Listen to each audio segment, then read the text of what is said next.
Hi, ladies. Can anyone hear me? Hi, Mr. Tosin. Good morning. I hope you're doing well. I'm good. Hi, Sarah. Hi, Ayo. So, are people going to be in a waiting room or because I have a sense that like no one has tried to join yet.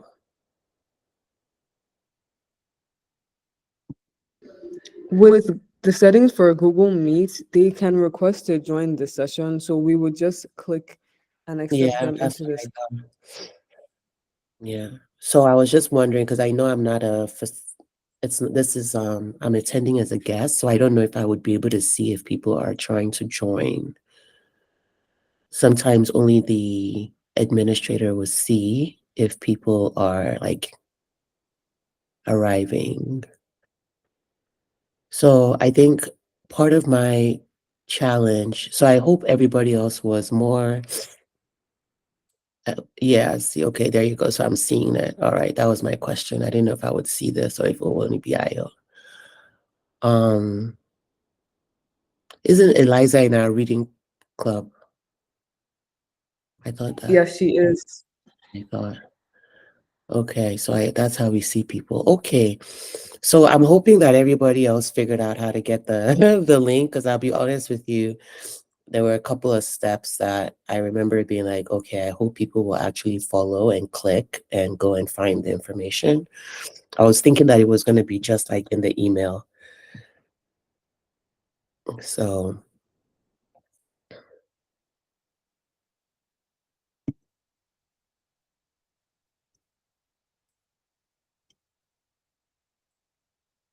guys, sorry, I just had to remove her. Don't let anyone in the room until we have enough people.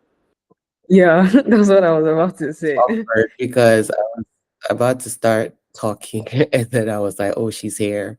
So please don't admit anyone yet. Let's see if we can get a few more people. I removed her, but I hope that she can rejoin. Oh, Chai. I see wealth. Okay, I guess people that wanted to find it. Okay, some people are joining.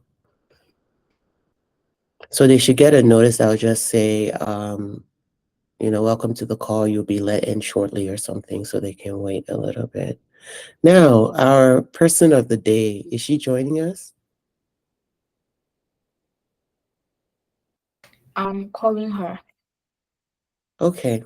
Just tell her that we are currently waiting on people to join and that we're going to do an intro, but we would love if she could be here. Hopefully, she joins a call with more than two people that are in the waiting room at the moment. So we'll see.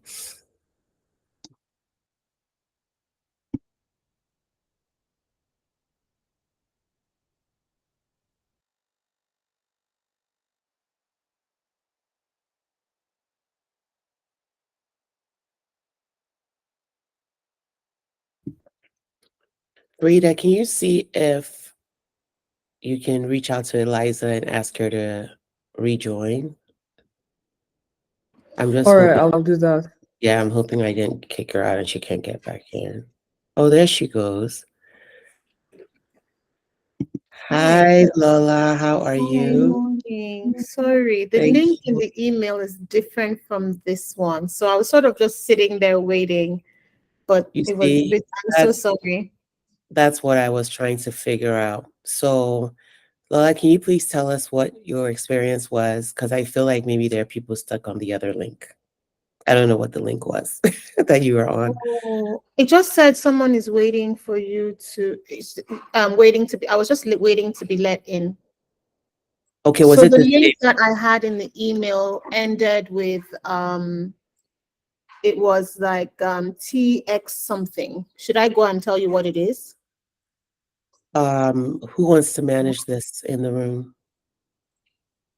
Ayo, Zara, because Let me just open it I'm not just to sure what was sent. someone one. Maybe log into that one and just see, and then I'm you even can trying to redirect figure them out. here. Yeah, I'm even trying to figure out where, like, what the link is that you Let me may have. just check my email and Because again I closed all I my only have tabs one to link. Hi, avoid Miss any. Lala. Um, the Hi. Yes, ma'am. Thank you so much. So the link that ended with TX high was the one we used for the demo presentation earlier this morning. But this link has been the one we have shared with you and also other participants. So it's the same link, and that's what other people are joining with. Okay. Okay. So maybe people are just arriving slowly. So just so you know, Lala, we had, I believe, 40 registrations. So that's what I'm expecting.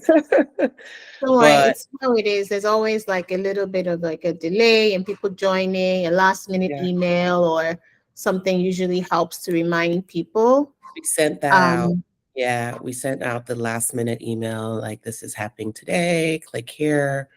So we do have some people that are waiting, but what I can do is give them, but we can start to let them in, just so that they don't think that we are ignoring them. And then I usually like to have a little bit of music playing while people are waiting. So I don't know. Let me see if I can get a little something on this, and then we'll just let people come in, and they're gonna pretend like they're in a waiting room, and then we'll get started with whoever is in the room because we're going to respect the people who are here on time. And yeah. I personally always love intimate meetings. Like I said, obviously we wanted to make sure that this was worth your time and effort, Lala. And so we do have 40, but you know we can't control when they show up. So we'll get started soon. And then we're looking forward to just having a really cool discussion. That's really it. So let me do a little of this and then a little bit of this. And you can let me know.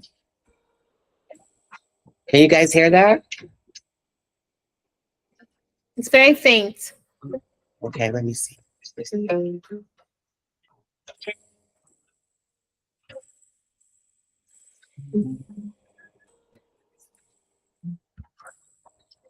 Okay, this will have to work. All right, so we can start letting people in because it looks like we even lost one just now.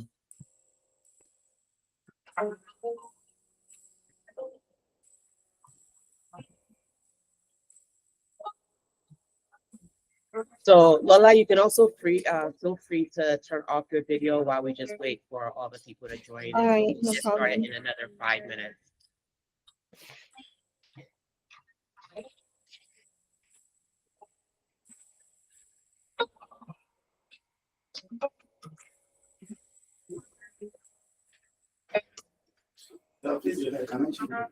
No, no, the reason I don't want to change over.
Hi, ladies, just welcoming you into the room. We are waiting for others to join, and we will try to get started as soon as possible in the next 5 minutes or so. So thank you so much for joining us today.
Okay, everyone. So welcome to all those in the room. I recognize everyone here. So thank you for joining us. And one of the things that I wanted to encourage those that are here, we had about 40 people registered, but you can see that people are trickling in. So if you have a friend or classmate or anyone you think could really benefit from this amazing session that we're about to have, then please shoot them the link and tell them, hey, hop on. This is going to be good because we're going to make sure of that. And so welcome to everyone.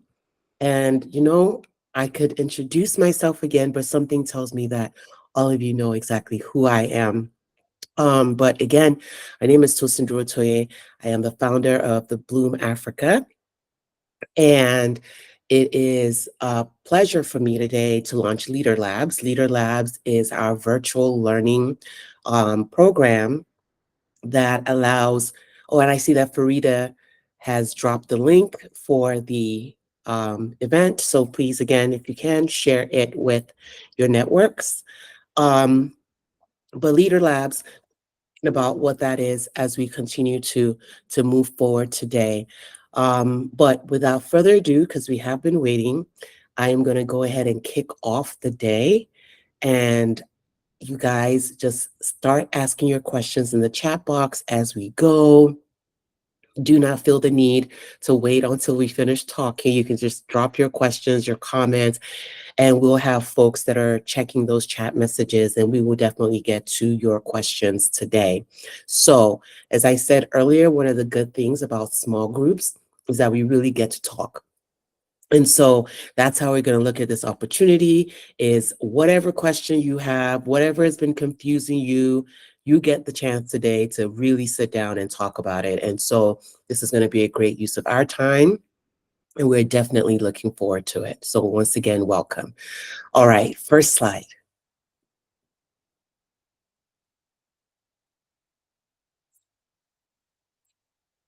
So very quickly, today, this is what our agenda looks like. We're going to give you a quick overview of the Bloom Africa. A lot of you are familiar, but we'll just go ahead and walk you through it for those that may not be. Then we're going to get into the Getting to College session. And this session is focused on the US and Canada. And we have the amazing Lola Shonubi here. Misses a lot to some of you, right? And then we have the student panel session, which is also really cool because then you get to talk to those that have actually done this, that are also your peers. And so you can ask them any question. How did you get that admission? How did you get the scholarship? What would you advise? What was your first year of school like? You know, so we make sure that we brought in folks that you can also ask questions about the experience. And in particular, we are supporting students that are African. And so the students that are coming today are also students that got into colleges from Nigeria in this case. And so if you are based on the continent and you are thinking of how to make this happen, this is the right place to be. And then after that, we're going to have our closing and our photos. We have to take the photos. So if you're not camera ready, you have about an hour and a half to get that together. And then we'll go ahead and take a really, really cute photo to commemorate our kickoff. So next slide.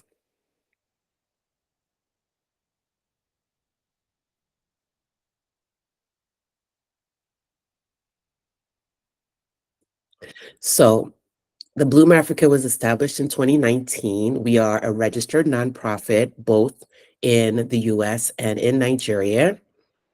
And what is our reason for being? Our reason for being is that we believe in the power of education. And we believe in the power of education to catalyze impactful change. And so here it says that we harness the power of education to mobilize African and diasporan women and girls to catalyze impactful change within their communities. And by diasporan, we mean those that are of the continent, but are no longer on the continent. And so that means women and girls in the US, in Canada, that are of Black origin or African origin. Those are the people that we are here to support on their journeys. Since starting this journey, we have positively impacted thousands of girls and women. Thank you. Next slide.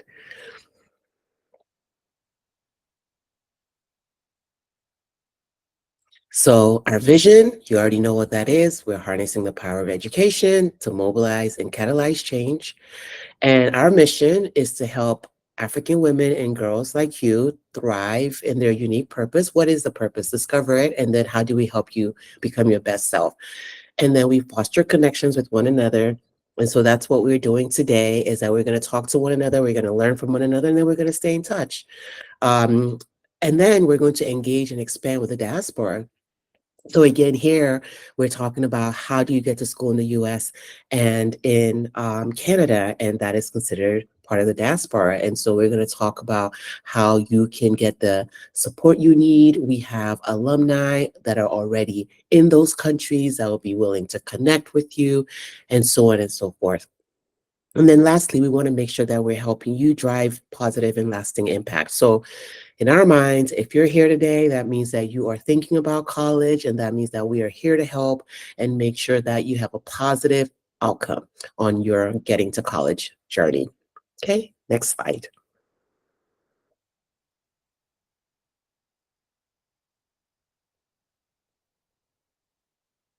So we do that in 3 ways. We do it by connecting, right? We connect with you either through our events like this or through social or through our newsletter, but we find a way to connect through our programming. And then when we connect, we learn. So today we're connected, but we're also here to learn. We're here to learn about the process for getting into college and how to be successful at that, right? So lastly but not least, we hope that in you learning that you'll bloom, right? So something you didn't know before, now you know it, now you can do better, right? Now you can do it informed, you can do it empowered, right? And so we connect, we learn, and we bloom together. Next slide.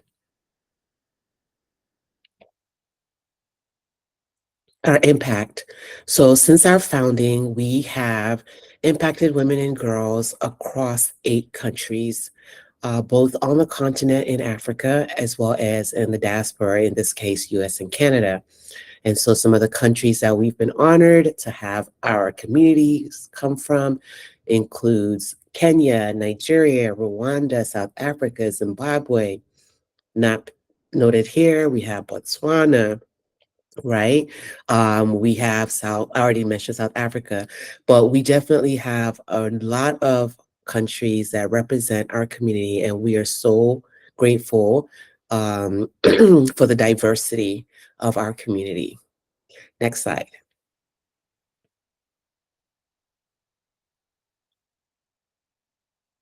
So our impact, since our founding, we have impacted over 2,500 women and girls, right? We have hosted over 15 in-person and virtual events, just like the one you're attending today.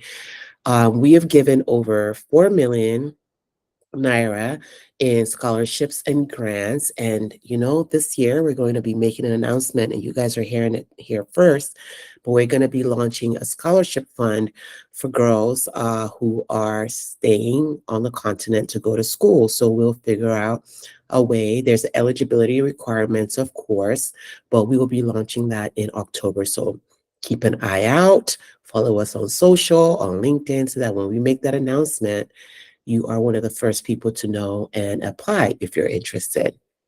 And then, as I said earlier, we have impacted women and girls in over 8 African and diasporic countries. All right, next.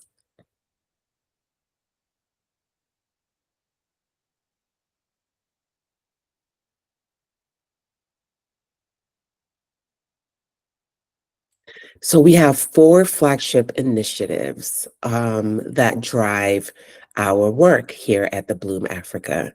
So our first initiative, which we will be launching later this year as well, but we've already started working, is Her 100. And Her 100 is the collective of diasporan women, women that are based in countries outside of the continent, who are united by the shared mission of how do we support African women and girls through philanthropy? So going back to that connection I talked about, how do we connect the resources in the diaspora to the needs of the continent? And so Her 100 is essentially 100 women who are putting money into a collective pool, and that fund is then used to provide your scholarships, your business grants, right?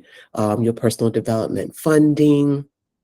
And so far, we already have quite a number of women that are signed off, but that are signed on and have put into the social impact fund on your behalf. And so we will be talking more about that later this year. And then that goes into number 2, right? The Bloom Fund. So through Her 100, we established the Bloom Fund, and it provides the support financially for our women and girls. And then, of course, we have Girl in Bloom. And Girl in Bloom is our community of young female changemakers. And we have a yearly conference. We have one coming up in October, right, in honor of the International Day of the Girl Child. We have speakers that attend. We have movies that we watch and talk about. Last year we had 700 girls, and this year we're hoping to get at least 1,000 girls. And so we'll be in touch with you so that you can spread the word and, of course, be there, but get others to attend as well. And Girl in Bloom includes other programs such as Girls in Books, which is our our membership-only reading club. We also have our Girl in Bloom Global Ambassadors program, which is a program that teaches leadership skills to young women who have a social impact initiative that they would like to implement, right? And so we have a number of programs that our girls can be a part of and be in community with. And so a lot of you here, I know you through there. So again, welcome. And then, of course, today you are here at LeadHer Labs, which is an initiative established to provide impactful virtual workshops, right, for women and girls. So in this case, we're here to learn today about how do you make this college thing work? How do you make sure you're choosing the right school for you? How do you make sure you are setting yourself up to succeed? How do you make sure that you have your funding opportunities, right? So many things go into this. And so we can't wait to get into that. All right, next slide.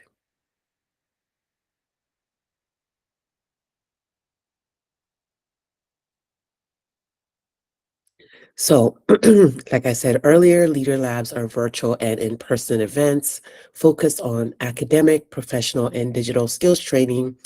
The program supports the Bloom Impact Fund, right? So as we're doing this, the reason why we're doing this, and we should let you guys know, so that you can tell your friends, is we start to gather information about our community and those that are attending these sessions, because what ultimately happens is that when that funding opens, when the social impact fund launches, we want to make sure that we are awarding these scholarships to girls that are in our communities, right, that have been attending our leader labs, that are getting the information they need to be successful, because that's the way that we make sure that our investment in you, right, is there's a return on that. And by return, we mean your success. That's what we're looking for. We want to make sure that you're successful, but it starts by gathering, by learning, going back to our mission, which is around education. So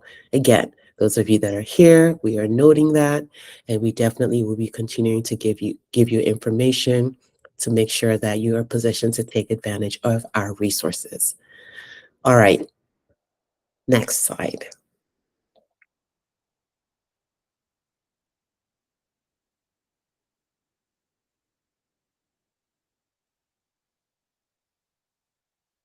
I know there's a little bit of a lag with the internet.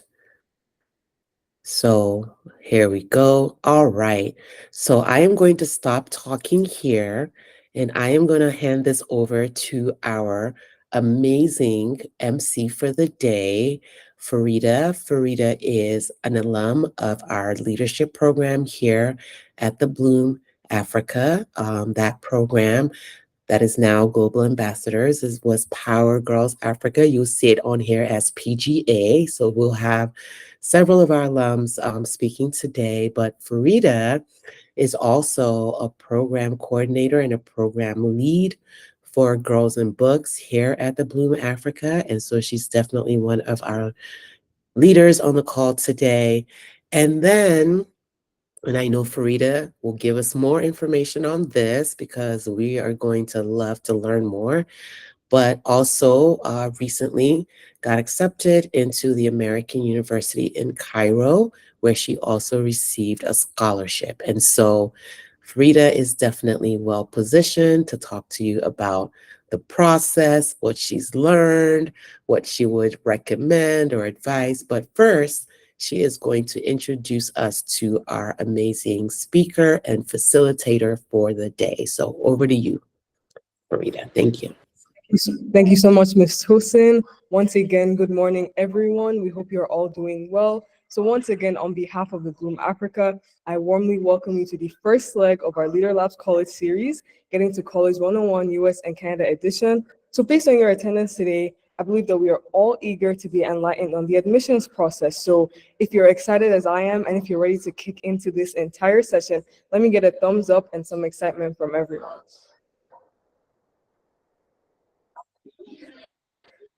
All right, so it seems that we're all eager and excited to get into things, so we will proceed.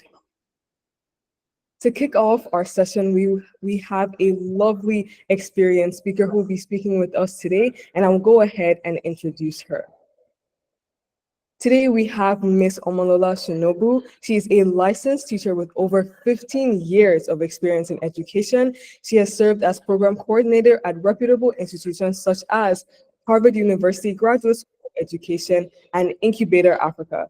Her teaching experience spans elementary schools such as Shady Hill School in Massachusetts and the American School in London. She has also worked as a lead coordinator of the Dare to Soar program for at-risk youth in Chester, Pennsylvania. Ms. Omolola is also the executive director of Key Learning Solutions. a learning independent educational consulting company where she actively leads strategy formulation, implementation to grow the company's operations across the entirety of Nigeria. Ms. Omolola also has a bachelor degree from Swarthmore College and master's degree in curriculum, pedagoggy, and assessment and language, as well as literacy from the Institute of Education, from the University of London, and Harvard University, respectively. She is extremely passionate about the power of gospel and education to transform lives and nations. And advocate for authentic faith, she volunteers with Christian education organizations. She is the chairperson of the Governing Council of Liberty School Kota, at a free Christian school for families living in the community of Lekki. On behalf of the Bloom Africa, I would like to present the best introduction to Ms. Omolola, such an experienced individual. Thank you so much for joining us today, and I would like to pass the mic over to you. Thank you. Wow. Thank you so very much for the very kind and warm welcome. It is truly a privilege to be here today.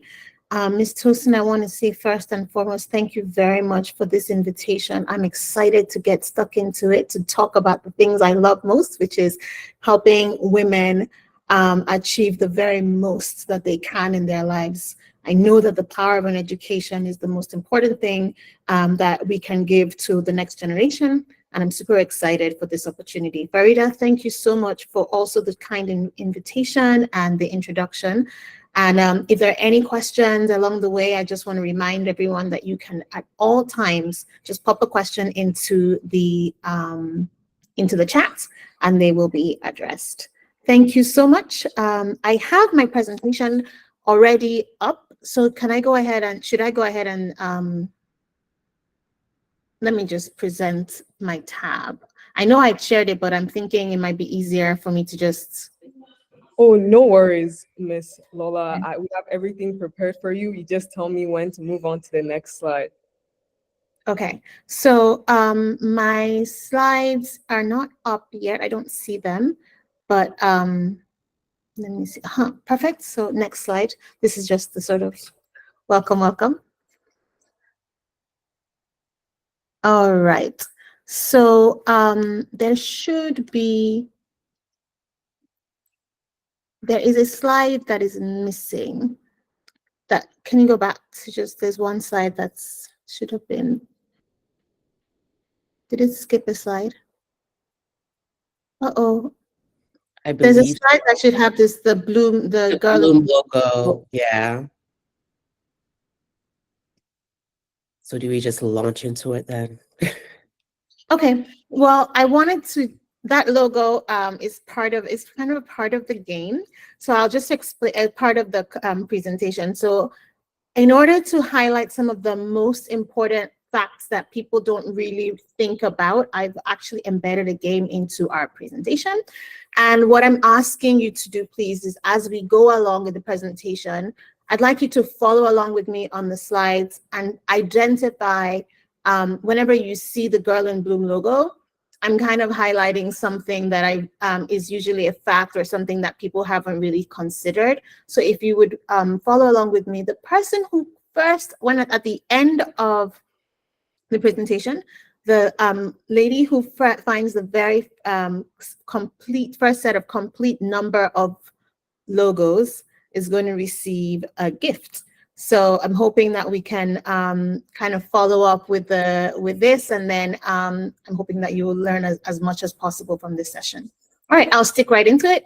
I started with just a sense of the qualifications that are required, because often no two people that I've worked with in the past have exactly the same set of qualifications.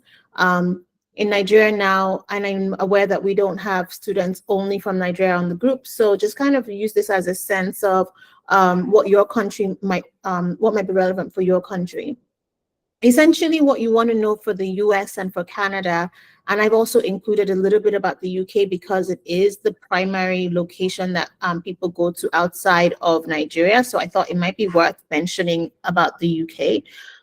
Many students take the IGCSE, which is a form of O-level, the international O-levels, but the WAEC exam, which is the end of secondary school exam here in Nigeria, is also considered an O-level. And the issue that we often have when we're applying to universities is, what is the terminal certificate for secondary school in the country from which you were living? So a lot of students have just the IGCSE, or they've done they've gone to a British pattern school and they don't have the A levels, and they start having questions. Basically, for the US and Canada, you need to have 12 years equivalent of secondary school. Now, some schools are beginning to be open to taking the IGCSE, but you need to verify with the school first that they will accept the IGCSE as the only certificate required to start university. The majority of them prefer the WIEC and or the A levels if you've done the IGCSE. So they're saying if you did a British patterned exam education, you would do the IGCSE and then progress on to do the A levels. They would ask you for that. If you decide to do the IGCSE and you don't do the A levels, you need to have something, ideally, to broaden up your options, especially if you're looking at highly competitive universities. You would need to do the WIEC, that extra 12th year. Or if you want to, you can also, some students are starting to do the Ontario Secondary School Diploma, which is a Canadian diploma. And that program allows you to go directly to any university in the world. Something to keep in mind is that, just a side note for the UK, if you do WIEC, you must do a foundation program. They do not accept the WIEC only as the pathway to university in the UK. Next slide, please.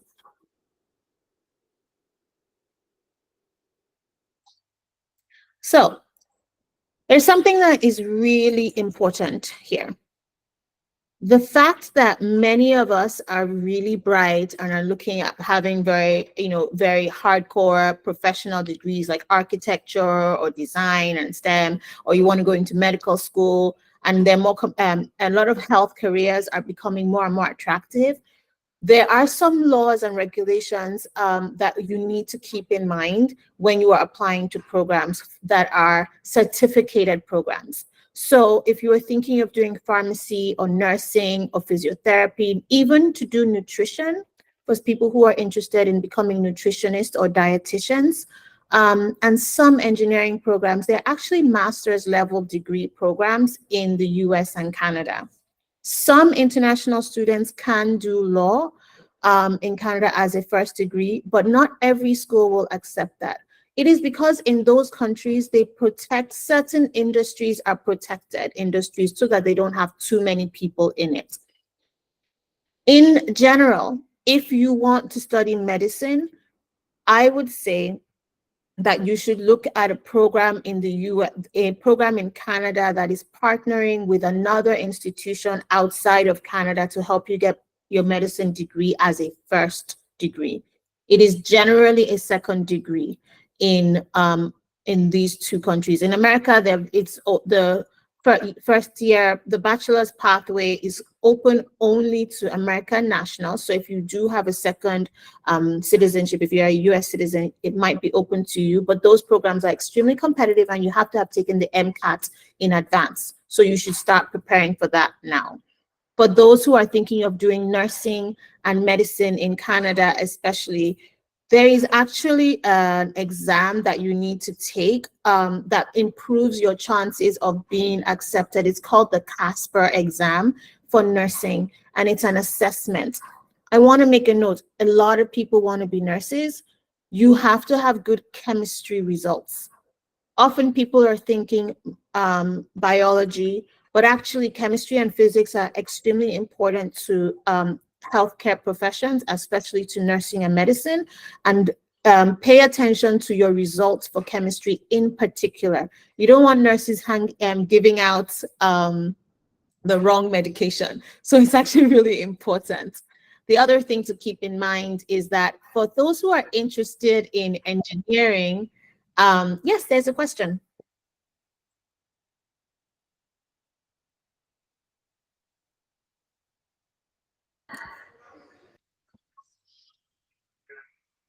I feel like that was a little error on her Oh, end. sorry. Okay, let me keep going. We can move on to the next slide. Yeah. Take them.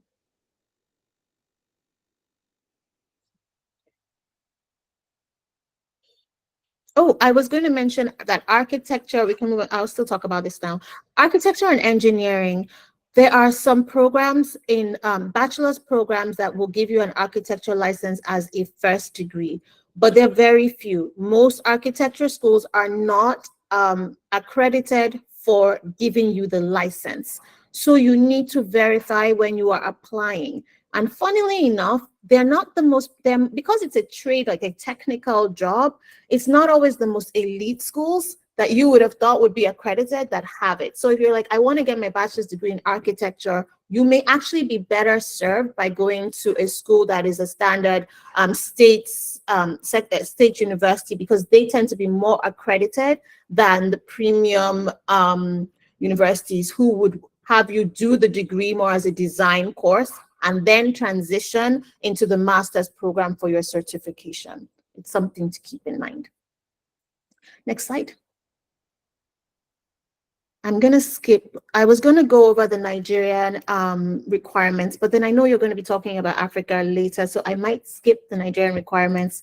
I just wanted to put it in the context of Nigeria so you could compare what's required for Nigeria with what's compared with other countries. We can skip to the next slide. But I believe you'll still have the slides, right? You'll have access to it, so I'm happy to make sure you have that. So Canada, all right, let's get into it. The thing with Canada that is very, very different from the admissions process in the US is that whilst Canada does have a little bit of a holistic view, it is not nearly as holistic as the USA. In Canada, the academic requirements for courses are actually highly regulated.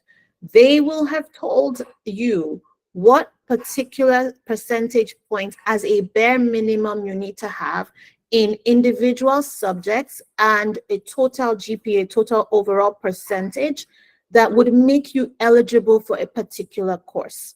My favorite statement is begin with the end in mind. They always tease me in my office and they always say that, but it's very key to life. Know where you're going and work your way backwards so that you can plan for what you need to do or where you should not be. And so with Canada, it is the truest statement with admissions there. Target the schools that you're thinking of, then go to the courses that you're also thinking of and start to shortlist based on what they say the subjects you require are and the percentage averages that you require are. The closer you are to those percentage averages, the further ahead you are on the percentage averages for that university, the more likely you are to receive an award. So if it says you need 80% average and you're like 81, you're going to be like in the general pool of people who are applying for that course. And when it comes to scholarships and bursaries, your competitiveness within the applicant pool does matter, because what they want to do is they give money to the people who were the people they most think are going to succeed in the program. So they want to find people that are like at the upper percentile of their applicant pool, and then they'll give them the merit scholarships. So as you begin to shortlist schools, balance the ranking, balance the vibe of the school with your own credentials and your own basic requirement eligibility, because the further away you are from the basic requirements, the more likely you are to get a scholarship. So if you're like, I have mostly 76, I have a total average of 76, and they're looking for a total average of 65, do you see that you are further ahead than the average? I would like you to really think about that. Financial aid is a critical aspect of your admissions.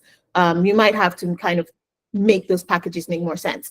Another option that I think makes Canada extremely attractive to people in Africa is that degrees from vocational colleges are actually not as looked down upon in Canada as they might be here in Nigeria. vocational colleges can provide bachelor's courses, and really in Canada, the system is not as tiered as it is in America and Nigeria, where you're looking at, oh, this university is better than that, this university is better than that, because it's so highly regulated. And so really, they're not going to judge you based on, oh, you didn't go to University of Toronto, you went to this. What they're really looking at is the coursework that you do and this particular skill sets you bring to the job. That is not to say that there are not some elite institutions there. They definitely are. They are in every country. But I want you to weigh the likelihood. I don't want you to think that you're not going to be able to get a job if you don't go to like the most elite institution. It doesn't work the same way as in America, where there are tiered systems. I just wanted to point that out. And a lot of programs at vocational colleges are highly affordable compared to those in the university system. It is something to keep in mind, next slide, that the university costs in Canada, even at the vocational colleges, have become significantly more expensive. It is, in the time that I started my work, attending university in Canada was about $11,000. It's now approaching like $40,000 to $50,000 for international students. The price, that has been quite a huge jump. So it's something to keep in mind, that is no longer the most affordable option. Next slide.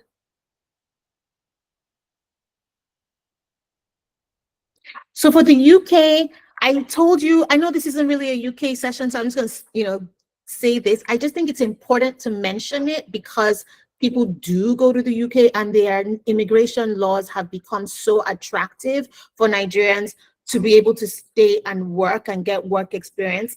The UK, the one thing you need to know if you're applying to the UK is that you have to take the IELTS, and the IELTS exam you need to take is the UKVI IELTS exam. You cannot take it has to be academic, and it must be the UKVI. Another thing that's coming down the pike is that they're changing the laws about how you can apply for the UK, and it's coming up in the next year or so. You will have to apply through an international organization, and this is for visa reasons. There were people who were absconding for the visas. In the USA,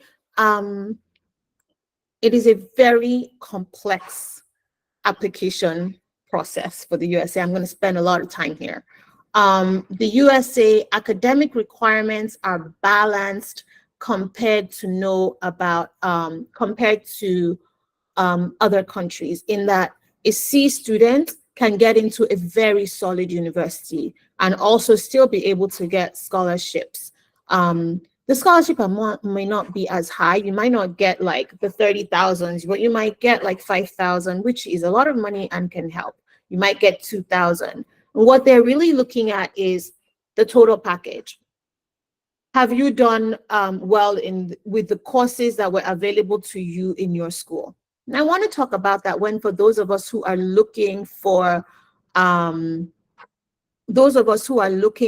elite and highly competitive universities, like if you're like, oh, I want to go to Duke, or I want to go to Harvard. What they are looking at in your application is this: the subjects you had available to you in your school. Did you take the most robust and most challenging subjects available to you at your school? When you took those challenging subjects, how well did you perform overall over the years that you were there? On top of that, while you were taking those challenging subjects, did you find that one thing that you became very passionate about and that you persisted in doing over the 4 years of secondary school, the last 4 years of secondary school? That would be JS3, SS1, SS2, and SS3. Those would be years 9, 10, 11, and 12, if you are in a system that does the year groups. It's very important to know that all 4 years and your academic trajectory over those 4 years matters. Oh my gosh, I'm already in SS3. What am I going to do now? Okay, you can take a look and see what how competitive your application is in terms of your activities. right? So if you have something like, if you can take an international standard exam, they like to have something that has a global way of evaluating you, and it helps them to be able to say, okay, how do you perform compared to your peers in China? How do you perform compared to your peers in Tokyo? Those are the things that enable them to put together a truly global campus. And when they're looking at your application, that's actually what they're trying to evaluate. The academic requirements of every university, the policies, the deadlines, all of that, they are so different, it's frustrating. So what your sister's experience was, if she already went, within 2 years could be completely different, right? So it's very important to keep abreast of the changes that might come along with the universities that you're interested in. The requirements change and the deadlines change. The most important thing that people often forget as Nigerians is that because our system seems more punitive to us, we don't really trust that we can reach out directly to the universities. When you are doing your applications to USA and Canada, please reach out to the universities. They have something called demonstrated interest. And we're all human beings. If you have someone who has talked to you and you resonated well with them, you like them, they wrote their essay and you finally got to read their essay, you got a little extra dynamic part of information about the student, versus a student who never spoke to you, who never came to any of your webinars, who never did anything and is like telling you to admit. Who are you going to admit? If all things being equal, they both have the same profile, you tend to admit the people that you've connected with. So it's really important for you to develop a relationship with the schools that you're really targeting. Attend their events. Go and talk to them, email them. Don't email things that you can find on their website now. Ask them really intelligent questions that are pertinent to the things that will help you make a decision in where you want to attend university. A final note about the US is that the US system has private universities and federal universities or state universities that are government owned.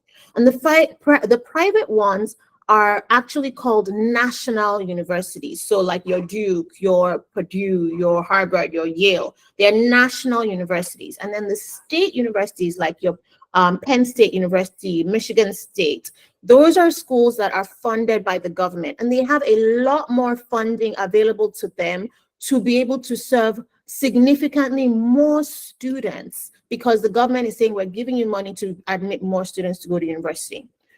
They are also, they are ranked differently. So you should not be looking at University of Texas and saying, oh, University of Texas is better than, Duke or whatever, because the way that they evaluate them are so different, and they're done by region. They're done based on the resources available to them.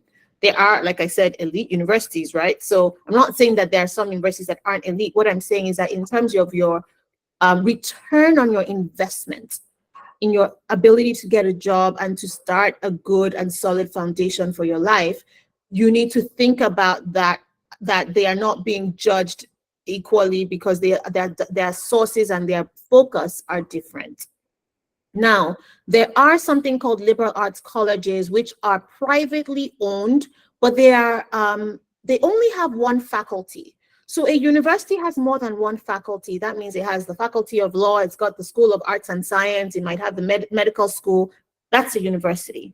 But a liberal arts college has only one faculty, which would be the School of Arts and Science. And so I like to say, for example, Cornell, every single student who applies to Cornell applies to a particular faculty for their bachelor's degree. You can apply to different faculties. But if you apply to Harvard, for example, every single bachelor student at Harvard is going to the College of Arts and Science.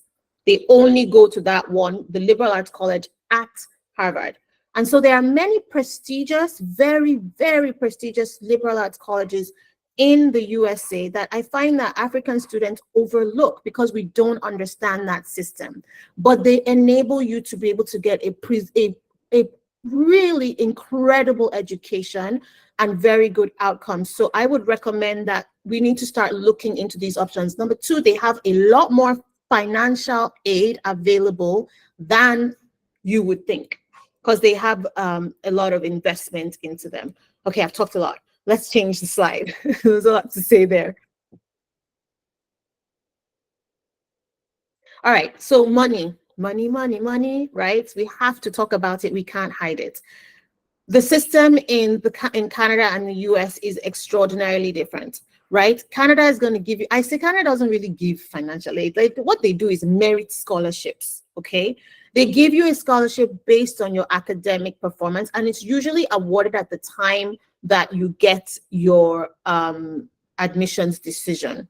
The average tuition is now 20,000 for studying in Canada, Canadian dollars, and that is not inclusive of your accommodation. Accommodation right now in Canada has become a significant issue. So keep that in mind when you're budgeting for studying in Canada, because you also need to budget for the high cost of accommodation and meals. Now, the average tuition, hi, Farida, yes. No worries, Miss Ola. I'm just filling our chat with questions for you later, so you Oh, can go on. okay. Thank you so much. I'm like keeping my eye, I'm in teacher mode now. I'm like, okay, let's make sure that questions are not being ignored. Okay. Yeah, so, I just wanted you to get a sense. The thing with the US is that while there's you get sticker shock, right? With the US, they're like, oh, fees are $80,000. You're like, what? How? But the thing is that actually in the US, unlike in Canada, they don't typically separate out feeding and accommodation and tuition. They do what they call the total cost of attendance, including books, health insurance. And they give you the whole anticipated costs in advance. In Canada, you need to be careful that you've done the additional homework to find out what the total cost is going to be, because you can get sticker shock. Next slide.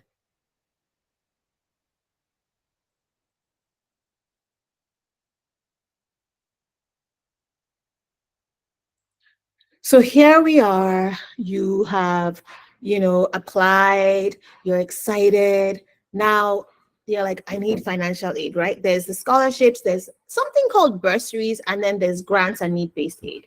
Scholarships are based on what you have shown them. Usually scholarships about something that is related to your personality or your academics. It's usually done by merit. And you have to sort of apply or you meet a certain set of standards and they just give you the money. A bursary is typically in Canada, it's the UK system that they kind of have in Canada. A bursary is an indication that you're receiving financial support because of your family's financial need. So in Canada, whilst many students are able to get what they call automatic scholarships, after you've gotten that, you can further ahead apply for a bursary. The school will tell you what bursaries you might be eligible for, but you need to present your parents and your financial standing to them to be eligible. You need to say, this is how much we paid in taxes, these are our expenses, these are how many children we have living at home. My grandmother also lives with us. All those things are put in together, and then they help you decide. They help you then decide, they decide how much additional funding they can provide to you. But bursaries are actually awarded after admission in Canada, whereas in the US, they have need-based financial aid that is given before admission. I want to talk about this. The US, you need to be very careful when you are applying for financial aid, because many universities have now, especially if you're going to a federally or state-funded university, their hands are tied. They are required by the federal government for visa, by the Immigration and Homeland Security, to present to the visa officials what you gave them as your documents for what you could afford. So if you're applying and you submit financial records that show affordability, but then you're now applying again for financial aid, it can be really difficult to navigate that process. That's why it's very, very important to talk to the universities before the application, because they can help you with that. You'll have a sense of what's possible. Some universities do not give financial aid to international students if they don't have enough. And many of them will tell you, we are not able to admit you if we know we don't have the money to give you the amount of money you will need to come. So what they call is like need aware applications. There's need blind applications. Need blind means I don't really, whether you can afford it or not, I'll make a decision about whether or not I want to admit you. Need aware means I need to know whether or not you can afford it before I make a decision, because I don't want to give your spot to somebody else and then find out that you couldn't come for financial reasons. I would have rather given it to somebody else. Okay, so it's something to keep in mind.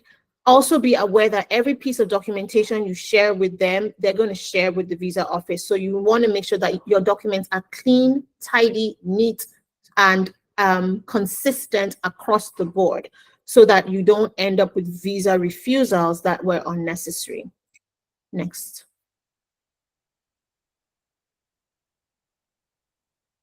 Okay, so you've gotten an award, right? You got financial aid. This is like a little chart I like to say. I want to ask for some engagement now. If you could just do a thumbs up if you're like, oh, if you can, oh, I love it. I've seen some thumbs up, right? All right, so here's the thing, right? When you are getting a financial aid package, right, you need to know all the details of what they're asking you for, because they're giving you money, but there are some things that they're going to ask you for in return for giving you the money. What are the requirements? Has anybody here ever had a friend or even yourself received any kind of scholarship?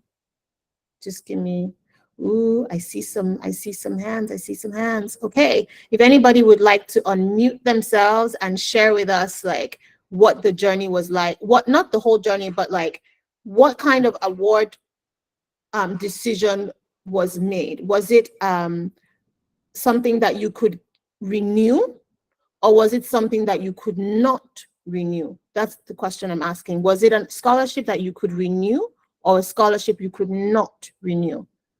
Let me see who can unmute and give us an answer.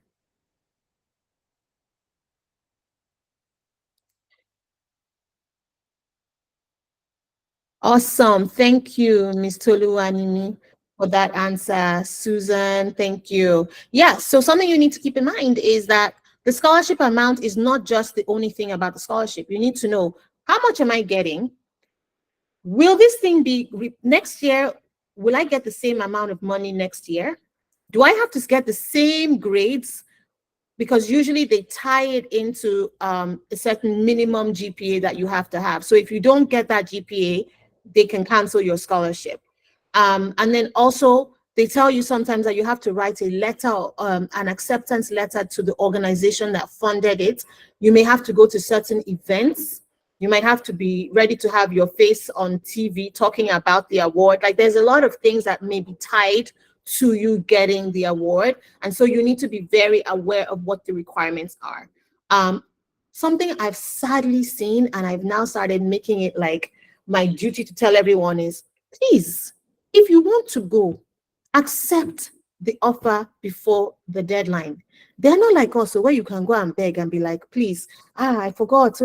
They will give it away if you do not accept. So don't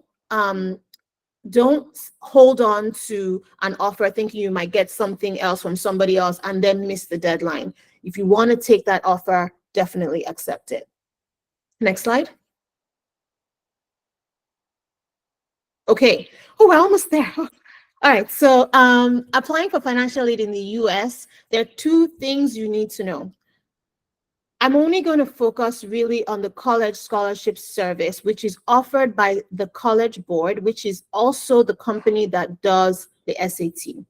It is an assessment that is not free. I think it costs $25 for one or the first two. You have to pay $25, and then they get your whole life history, your whole family's history, all of the monies that have ever been spent and earned in the last 2 to 3 years.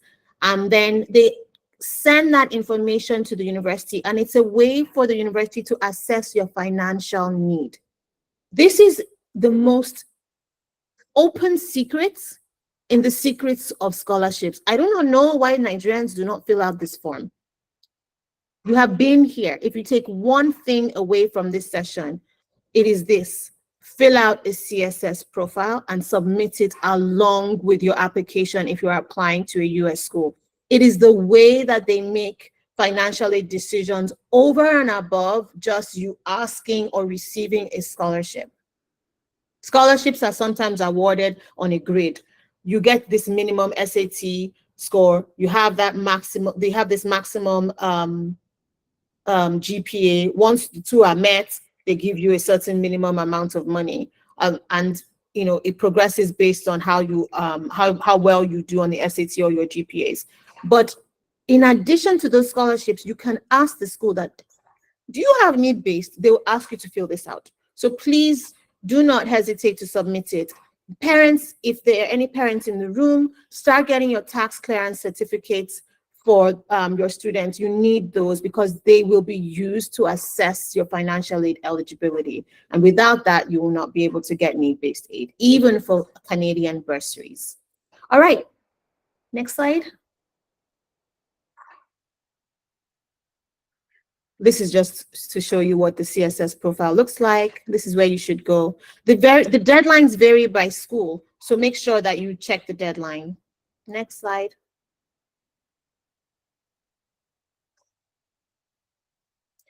Okay, admissions timelines. It's August now. If you have not taken the SAT and you're planning on going to the US, please try to do the October SAT. The December SAT can sometimes be too late. Because you have some schools will only accept the information that you had available at the time you submitted. Some schools will have some wiggle room, but just do the October SAT if you've not done it yet, or if you're planning on taking it again. And then for people who are thinking about doing health or Oxbridge related applications to UK, the deadline is in October. I actually have a much bigger slide, which does for like lots of countries. That's why it's the deadline. I didn't edit that for this slide. So November, many schools that have scholarships or early action or early decision, they will ask you to have submitted your application by November. So now is the time to submit your application. Early decision means that you're telling the school that I am going to come if you accept me. If financial aid is extremely important to you, do not apply early decision because you've committed to that school. And any other school, they actually share the lists. So any other school will take you off their list, right? Because you said you were going here. If they accepted you, you need to know that they will take your name off their list. So if you know that financial aid is extremely important to you, you don't want to be tied down to one school. You want to be able to shop around.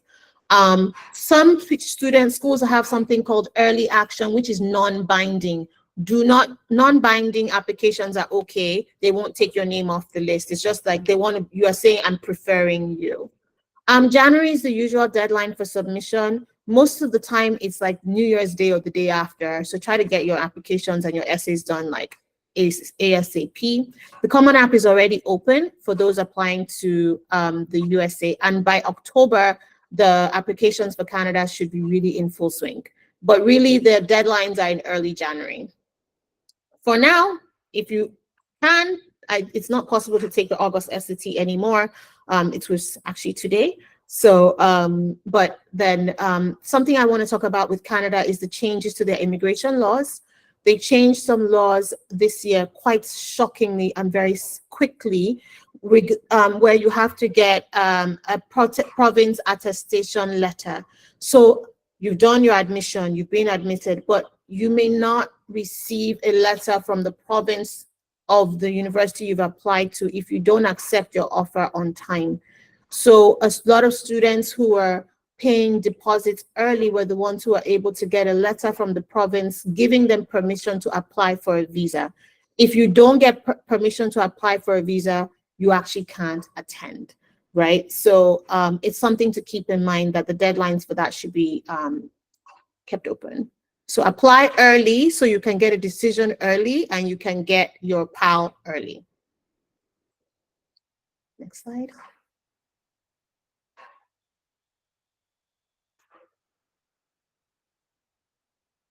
Okay, here's the fun part. I put in a quiz because I'm a teacher and you have to assess. So if you can scan this, or if you can, if you can not scan it, there is, let me put the link in the chat.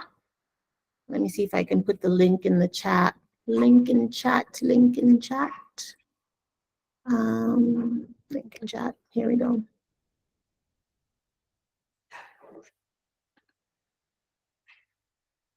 Oh no, where's the link?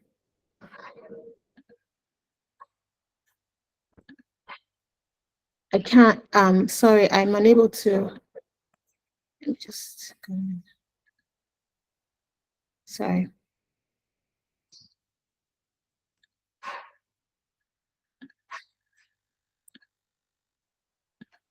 Okay, here we go. I put it in the chat box. If anyone is able to, is not able to do the scan, you can go to the chat box. And then if you don't mind, I would like to present now so that I can show you the results of the quiz as you're taking it. Of course. Thank you so much, Ms. Ola. So I'm going to stop presenting, which will give you access to present. Thank you.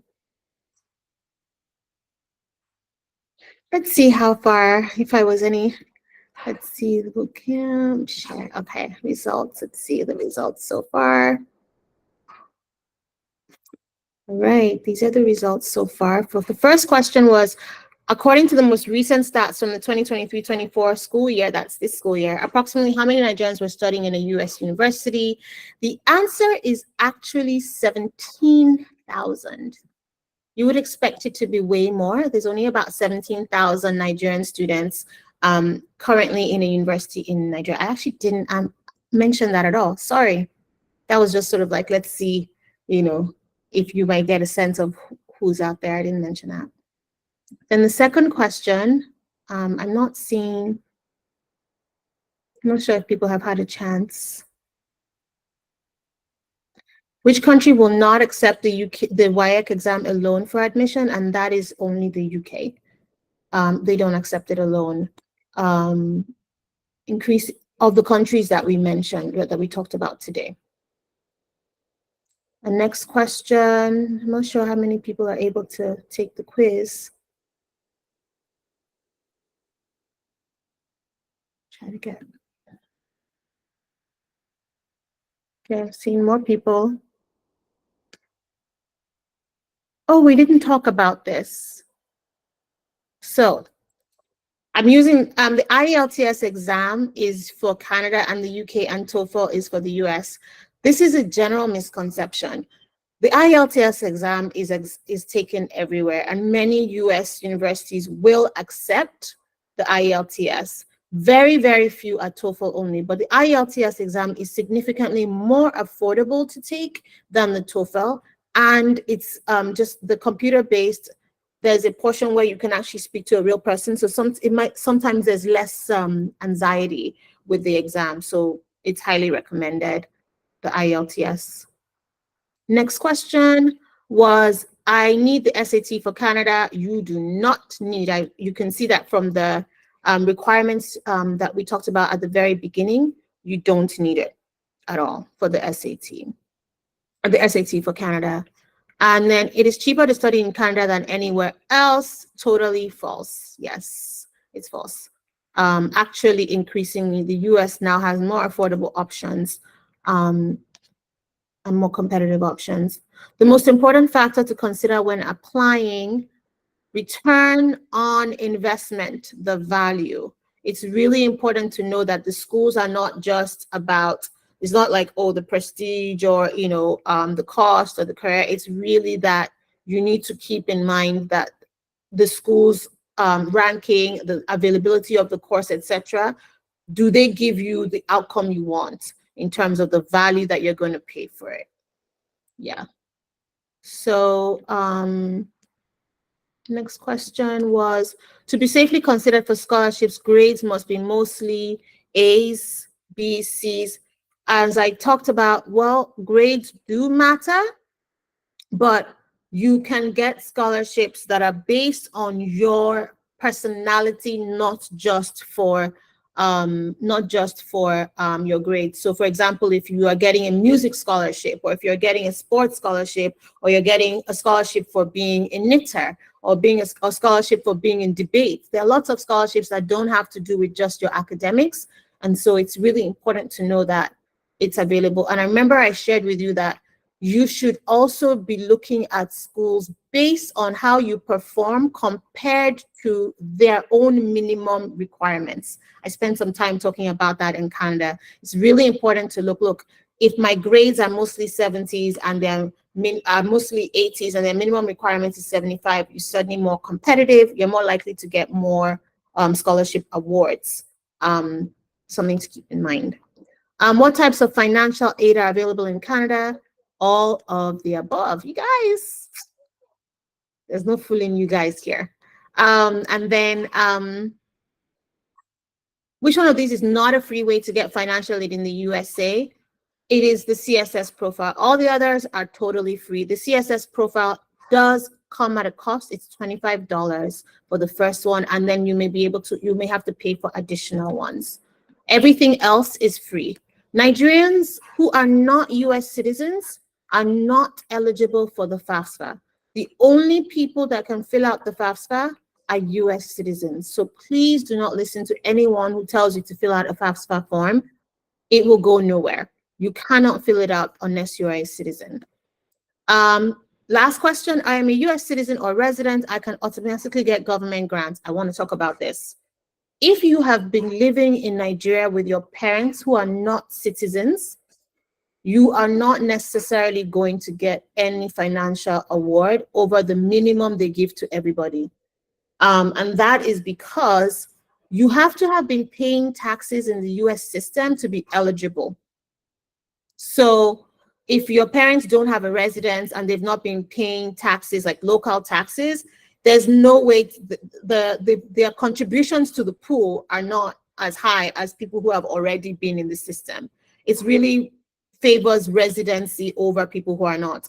If you are a US citizen, there is a minimum amount that you will get. You might get like 2,500, between 2,500 and 5,000, but that's pretty much it for the FAFSA. That's not small change, though, because with the exchange rate right now, every single amount really, really counts. So please, if you're a US citizen, please fill out the FAFSA as well.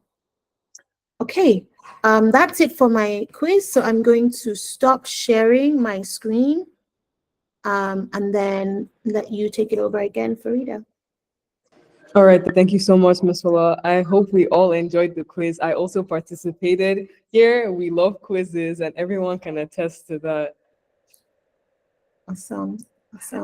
So I think there's just one more slide, which is to find out from you guys who got all the Bloom logos. This little trick game we were playing. Did you get to see which slides? And then we'll go into common questions and answers. Okay, let's do questions first. Should we do questions first before which way? Let's do questions.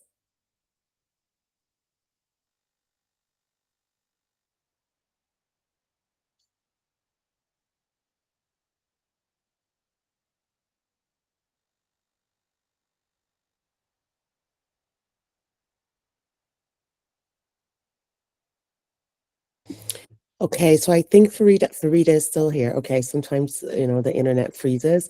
So Farida, I'm going to let you kick us off with the questions. Thank you. All right, thank you so much, Ms. Tosin. Thank you so much, Ms. Lola. Let's give her a huge round of applause for this insightful session. Let's get some reactions. Thank you so much. So we appreciate you for breaking down the application process for programs in both the US and Canada and providing valuable information to help us navigate our academic pursuits. Your expertise is truly appreciated here today. All right, so now we're going to be proceeding into the questions. So this is an opportunity for you to ask Ms. Lola your burning question. So if you would like to unmute your mic, you can go ahead and do that. Or if you have more questions, kindly place them in the chat so we can go ahead. All right. So looking through the chat. Okay, it seems we have one question here. I think it's from me. It says, "Hi, Masola. I'm seeking information on accreditation for Bachelor's of Architecture programs in both the US and Canada. What organizations accredit architecture programs in these countries? Thank you." What a great question. Um, that is a very, very excellent question. I wish I could tell you the answer to that off the top of my head. I do not remember the actual name of the organizations, but if you go to the websites of the university, they will tell you if they're accredited. If they don't mention accreditation, they're not accredited for licensure. That doesn't mean that they're not accredited to teach architecture, but they may not be able to license you. There is a board, but I can't remember it offhand. I would be happy to share that information. I can do some research later and find out and get you the exact name. I just don't want to give you the wrong name now.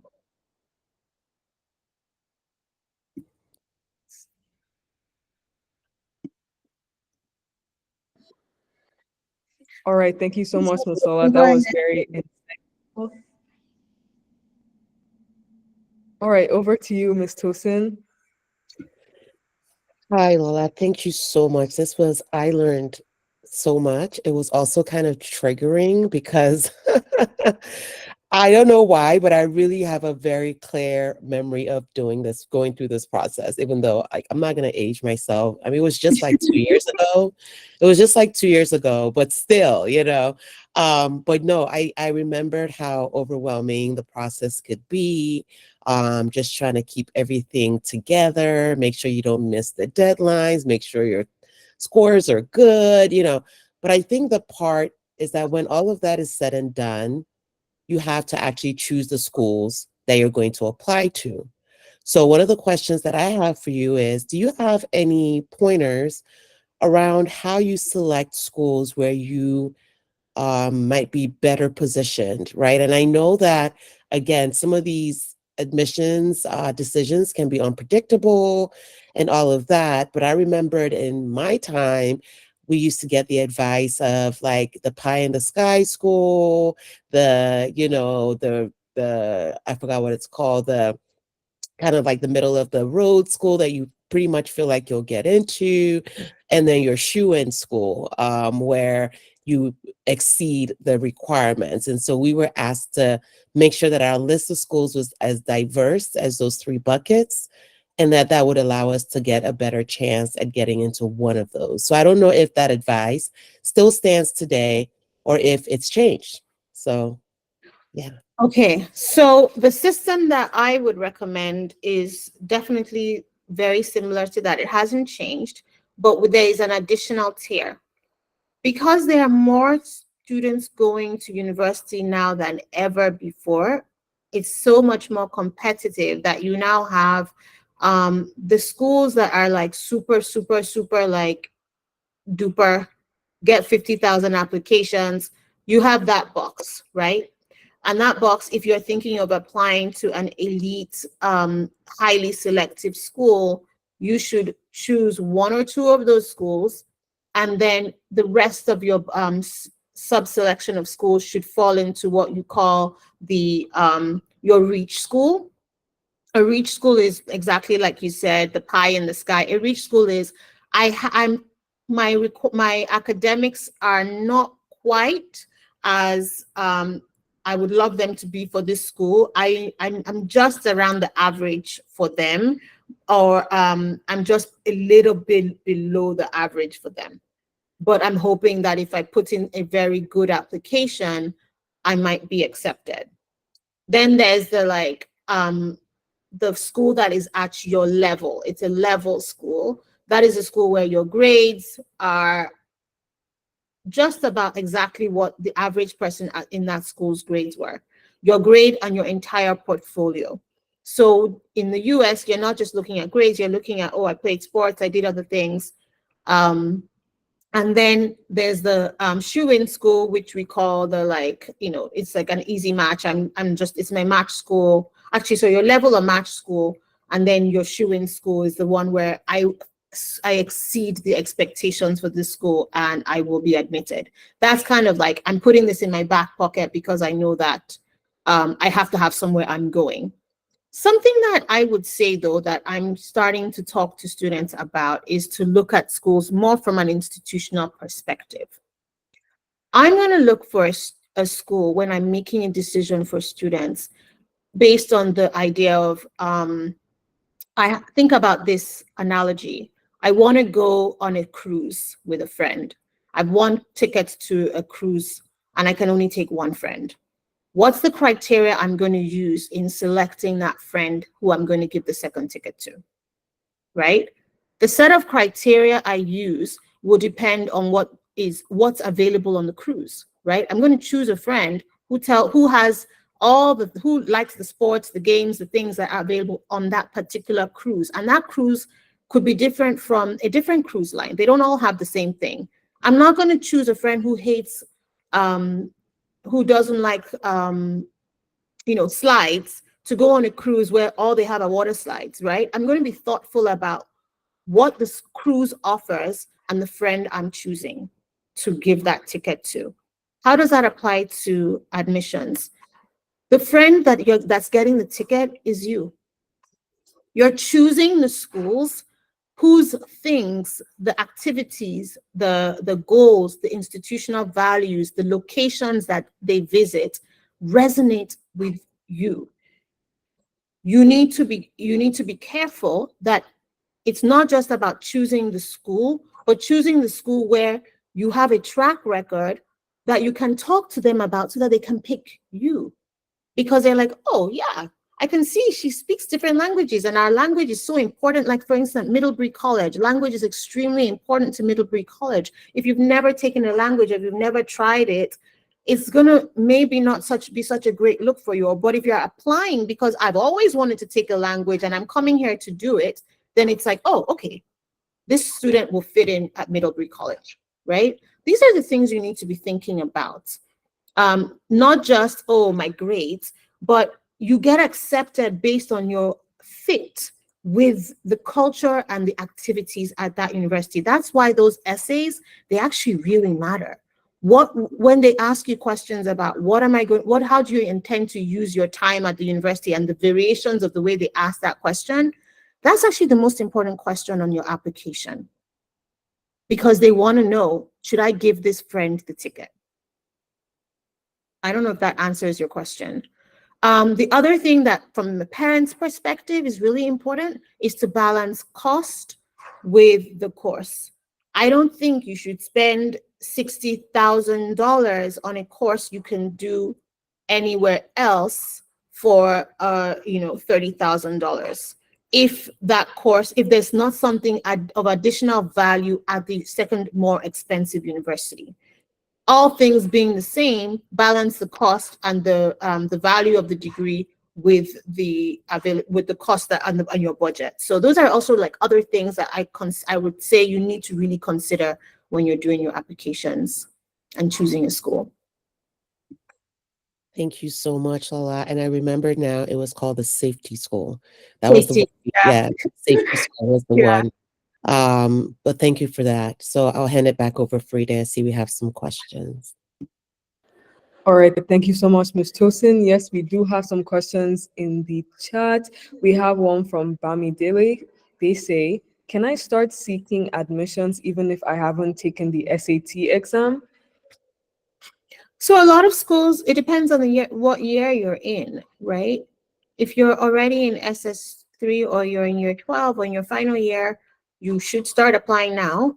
And I assume you're going to the US because you mentioned the SAT. Start putting your application together. Some schools are not, they're test optional, but if your application and your grades are not the most competitive, definitely make sure that you have the SAT. Because what we've noticed is that those students who are kind of on the cusp don't get admitted if they don't have the SAT. So you want to make sure that you take the SAT, but you can definitely start applying before you have it. Yeah. All right, thank you so much, Ms. Lola. We have a second question from Toluanami. She says, I'd like to ask how transitioning across career works. For example, you have a veterinary medicine degree and looking to do a master's in public health. How do you best merge those experiences? So I feel like this is very much more suited for the graduate level. So I would love to assure you that we have a Leader Labs for graduate students coming up. So registration for that would be extremely profitable to you. But Ms. Ola, if you have anything you would like to add to that question, I think they would love to hear it. So I have to ask you, this is the second part I didn't fully hear. Is it in the chat so I can read it, or? Yes, the question is here in the chat. It says, sorry, I didn't quite catch the last second, but okay. How best do you merge those experiences? For example, how you have a vet degree and looking to do a master's in public health. How best do you merge those experiences? Oh, it's fine. A lot of people who have medical degrees also do public health. I think this is a question that you really need to ask when you're doing your investigations with the university. Call them. The thing that you're going to have to know is, what are the requirements? Are there any particular subjects that you need to have taken that they might be looking for? Because the coursework for vet school is very different for the coursework for like an administration. But public health, I don't see you having an issue, but it's worth just asking them. As long as you can explain why and what you want to do with it, I do not see you having a problem. It's a very natural segue. All right, thank you so much, Ms. Ola, for providing insights on that question. It seems that we have just one more question, which I'll go ahead and ask. All right, what kind of scholarship is best for undergraduate students? This is from Anu Aluopo. She's a PGA alumni as well. I don't know what that's hard to answer. What's best? I think what's best is what is actually a very individual question. I mean, if I were going to answer it cheekily, I would say all of it, all of it, like as much as I can get, like as much money as I can get to defray the cost of my education. I do not know that one is better than the other. They're all the same as long as they're going towards defraying the cost of your education. Thank you so Maybe much. the question was meant in a different way. I'm not sure it's possible. I'm not sure. Okay. All right, so I'm going to ask one more question because I feel like it's very imperative that we know this. So in the rare case that a student was rejected from all the schools that they applied to, what is the next step that you advise that they take? I have been known to call schools to ask them why. It's very important to call and ask why. Some schools won't tell you, but some might say, oh, we just had lots of applications, and others might say, oh, you were on the cusp. And I think it's always worth the while to just reach out.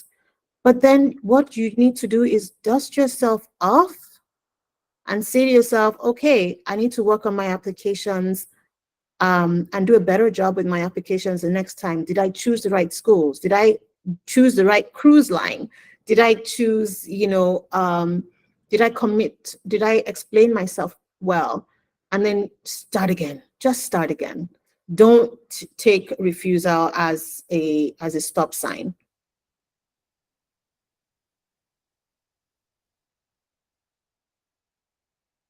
All right, thank you so much, Ms. Ola. It seems that everyone agreed that that was a question we needed. Thank you so much for the reassurance, and we're going to continue.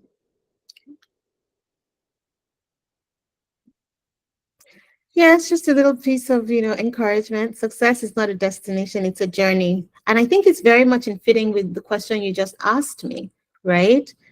It's, you just keep pushing. You just keep pushing. So. All right, thank you so much, Ms. Ola, for leaving us off with this very insightful quote. I very much can resonate with this based on my personal college journey, and I hope everyone here in the room can do so as well. So please let us get another round of applause for Ms. Ola for such an insightful session. This was so transparent and honest, and we appreciate your expertise and look forward to what next you have for us. Thank you so much, Ms. Ola. Thank you. Thank you. It was my pleasure. All right, thank you everyone. So we've finished off that section and now we will be proceeding to a session where you can have more of a personal connection with our speakers. So we have two alumni and student speakers that will be interacting with us today. So let's stay tuned for a panel where we'll be having them share their experiences and thoughts. All right, so I'll go ahead and introduce our first student speaker, who is Zara Sule. Zara is a first year at the University of Alberta. She'll be studying political science with a minor in international studies. She's a program lead here at the Bloom Africa, and she actually is the program lead of this very program that you're here for today, LeadHer Labs. And Zara was the recipient of the prestigious and excellent President International Distinction Scholarship at the University of Alberta, which amassed up to 120,000 Canadian dollars. Let's get a huge celebration for Zara for such an accomplishment. And Zara also is a PGA alumni. Power Girls Africa is a program here under the Bloom Africa, to which I am also an alumni. Zara and I were in the same PGA class, and together our class project supported 25 girls with a year's supply of period products by raising 500,000 Naira. Zara, it is so great to have you here with us today. Thank you so much. All right, so I'll go ahead and introduce our second speaker. Our second speaker is Susan. So Susan is a recent graduate at the University of Massachusetts Amherst, where she obtained a dual degree in computer science and operations and information management, where she specifically concentrated in supply chain management. That's exceptional. She served as the Director of Diversity and Inclusion at HackHer 413, which is the biggest women-serving hackathon in the New England region of America. She also served as the Vice President of Professional Activities for her university's chapter of Delta Sigma Pi, and she also served as the Chief Executive Officer of the Eisenberg Insurance Academy at her university. She's interested in convergence of technology and business and the potential to flourish in that sector. Thank you guys so much for being here with us today. If you guys are here with us, we would love to see your faces if you could turn your cameras on. So before we get into this Q&A session, I would just like to ask you both generally, how was your application process? Just give us a very brief summary of it. Zara, we can go with you first. Okay. Can you hear me? Yes, Zara, you're here with us. Okay, I would say the process was quite overwhelming because, okay, I applied to 13 schools in total, both in the US and Canada. And so trying to write all the essays, recycle the essays, keep track of the deadlines and all of that. Why did I apply to 13 or 14? That's because I really needed a scholarship and I was looking for a huge scholarship because college is not really something that we can afford. So yeah, that's why it was overwhelming. And I started preparing to apply to college in grade 10, actually grade 9, but then I really started in grade 10. So I started looking at what schools do I like, what schools don't I like, okay, what scholarships, occur every year, what to do, what not to do. I attended like over 40 information sessions, just to make sure that I knew everything. And yeah, so here we are today, and I'm in college now. A huge congratulations to you again, Zara. I can see that you're finally landed. We are extremely proud of you and we hope it goes extremely well. All right, Susan, are you here with us today? Yes, I am.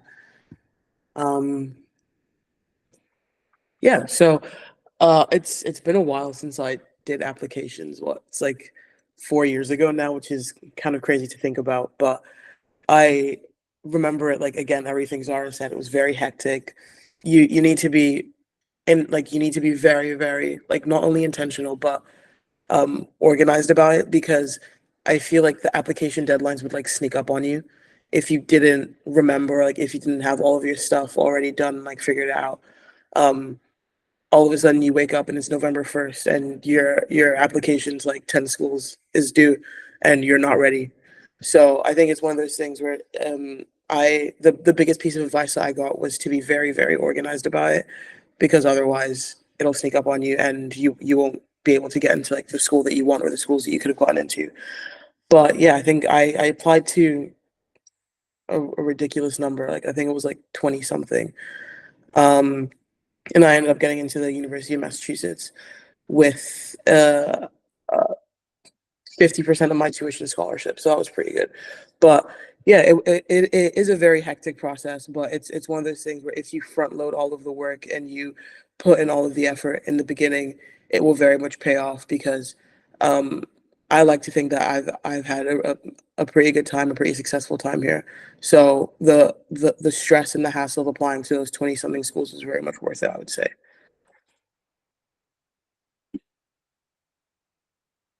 Thank you so much, Susan, for sharing. I also forgot to mention that Susan is also a PGA alumni. She was actually in the first Power Girls Africa class, so she's an alumni of the class of 2019. Thank you so much, Susan, for sharing.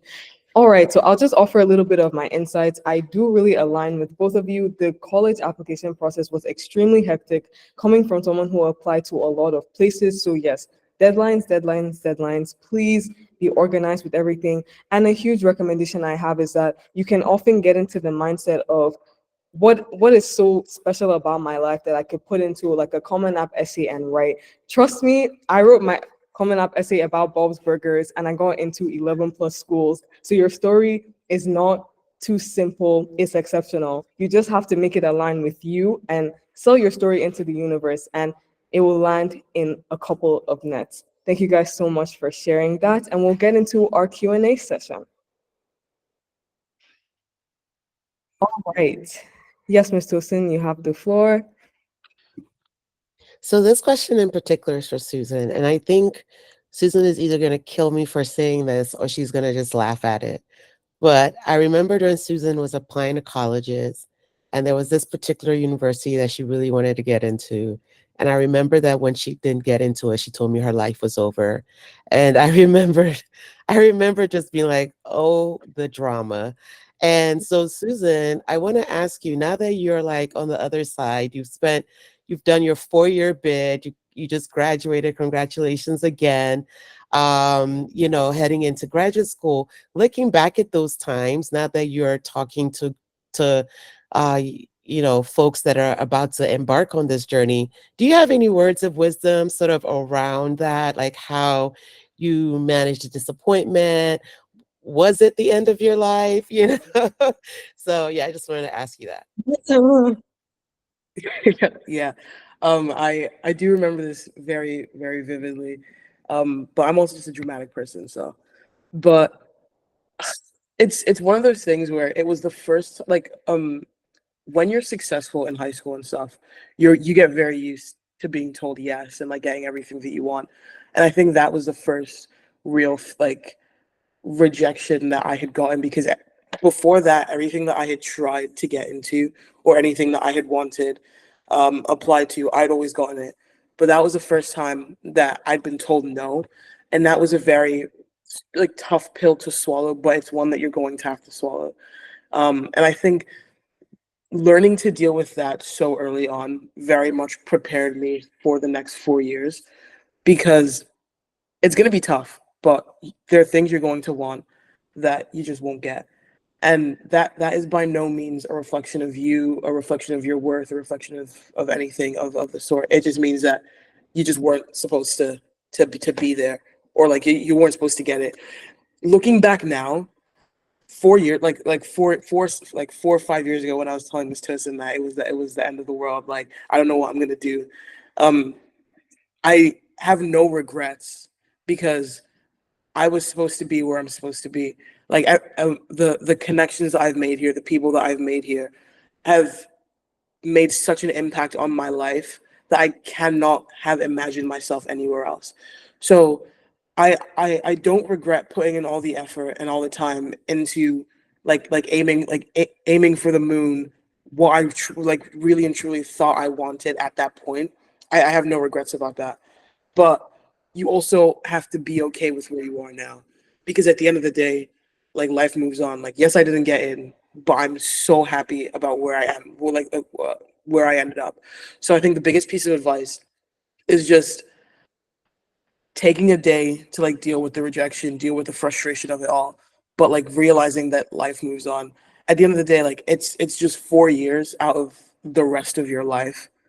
So, and it's going to be important, but it's not the end of the world. Like you will end up getting into somewhere. You will end up making those connections. You will end up getting the job you want, doing whatever you want.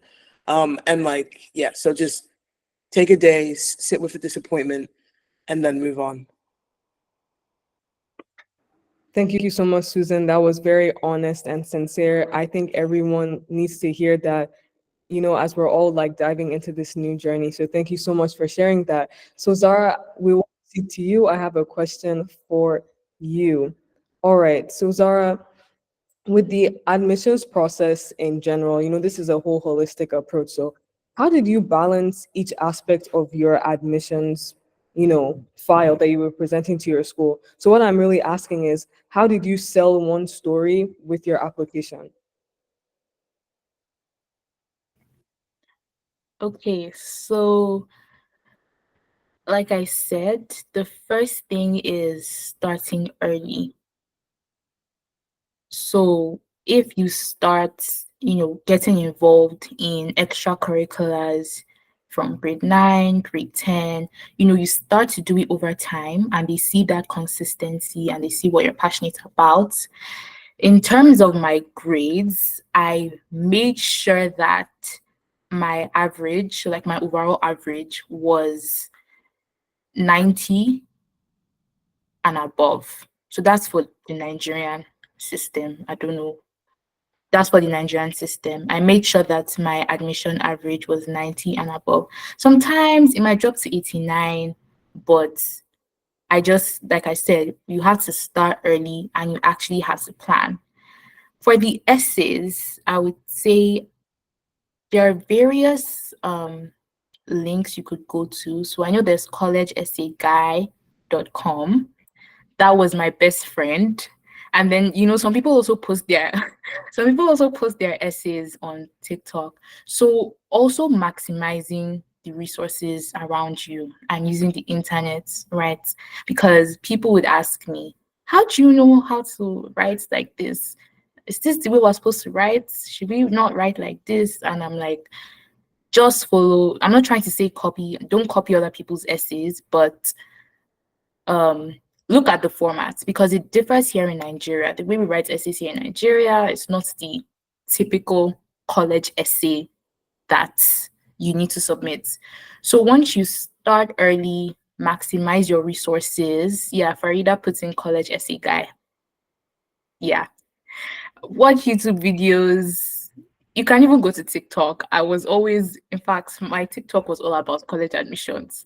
So yeah, that's how I made sure I balanced everything and sold one story because you never know what they're looking at. So they may be looking at your essays, it may be your grades, it may be your extracurriculars, your activities.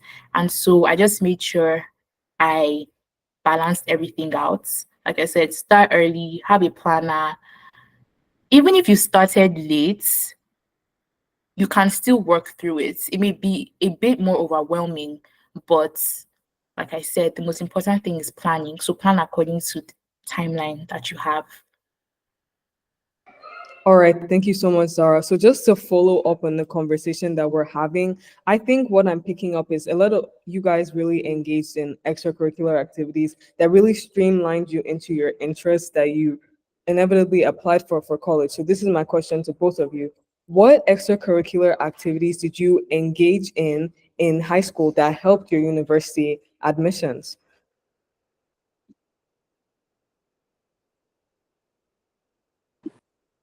I can start.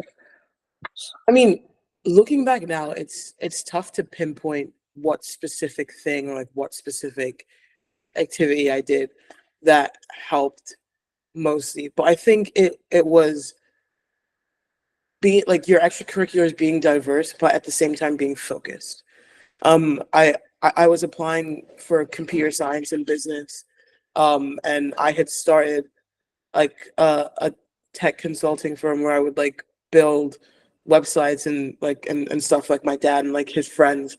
So that already showed them that I had this very big interest in tech and managing as well as business as well. So it was very focused in the sense that I was applying for computer science and a lot of the things I had to do and a lot of the extracurriculars that I had were very tech focused, but at the same time, it was also very diverse in the sense that I was very into photography like a couple years ago, and I submitted my portfolio as well. All the work that we did with PGA, I put that in there as well.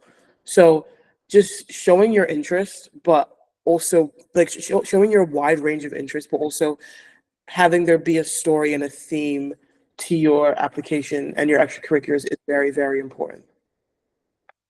All right, so Zara, before we move on to you, Ms. Tosin, I see that your hand is raised. Once again, Susan might kill me, but this is what happens when you have had a relationship with someone since 2019.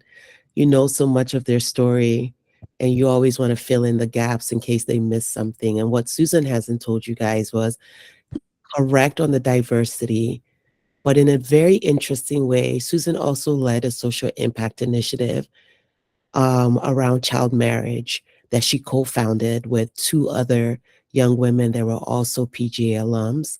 And what was beautiful about their social impact initiative was that they took it so far that it became the most signed petition in Nigeria on change.org. Not only that, it landed them on CNN. They were like in Glamour magazine. You can, if you Google Suzanne's name, you will see her. She's there. I don't know why she's acting like all she was just doing was just small, small stuff there. She was really doing some really amazing stuff. And the reason I wanted to share that is I think that had part of it factored in because it's one thing because I mean Susan, I met her at a business pitch competition, so she's already focused on the business side of things. She's also doing the tech side of things, but I think another cherry on top was that she was also making impact. And so it never hurts to be a full package deal. Like, you know, I'm getting this technical person, I'm getting this business person, but gosh, I'm also getting someone that like Lola shared with us, we know that if she joins our community, if she comes to this school, she's going to make an impact. She's going to be a leader, right? And so being conscious of what you're engaged in, even on the social impact side or just impact in general, how do you contribute to your community is a really important question that I think if you haven't started doing that already or thinking about how to tell that story, you should think about it and also add that to your college application.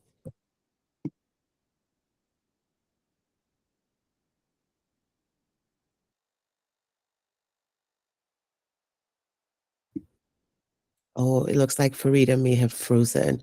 So Zara, over to you on the same question. Okay, I agree with what you and Susan have said. Susan mentioned having a theme. Yeah, I'd agree with that because they want to see that, yes, I'm majoring in this, and I'm really passionate about it. Because even when they're like, so sometimes when they're reviewing your application, it's like a little committee, and they're just like, oh, that girl from Nigeria that's interested in social impact and government and political science, that's how they refer to you. And when Ms. Tosin said using your extracurriculars to make an impact. So it's not just enough to say, yes, I was head girl in my school, right? What did you do as head girl? It's not just enough to say, oh, I attended this mentorship program. What did you do there? What impacts did you make, right? And when people ask me, oh, what ECs, like what extracurriculars did you do? I always tell them that you don't have to copy what I did or look for the same opportunities that I found. You should go for what you're passionate about, as it would make your application look, what's the word? They would be able to see exactly what you're passionate about. So I would say if it's sports you're passionate about, go for sports. Make an impact with sports. If it's tech, go for tech. Thank you. Thank you so much, Zara, for sharing that. That is true. So I'm just, I'm going to add a little bit of advice from my side. I actually started high school. I would describe myself as an expressionist, but now that I have really gone through high school, I would add creative expressionist to that. I started wanting to try everything. I was in sports. I did varsity sports. I did this. I did this, right? So I definitely advise that if you're somebody who wants to try everything, give yourself a year to do that. And that's kind of what I did. So I tried everything.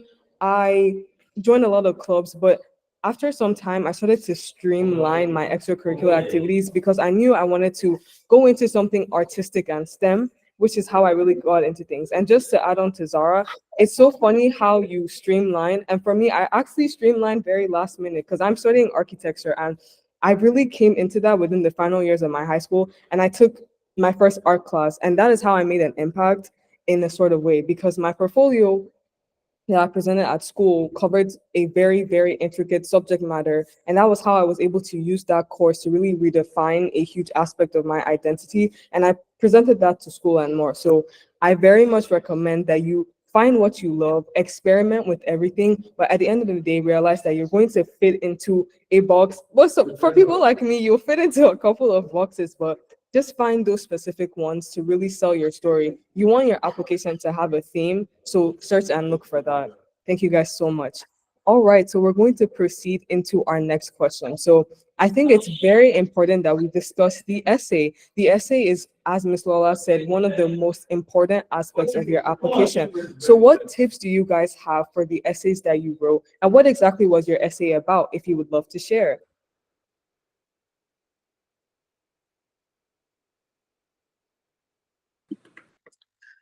Um, I'll be honest, because it's been so long, I couldn't even tell you what my essay was about.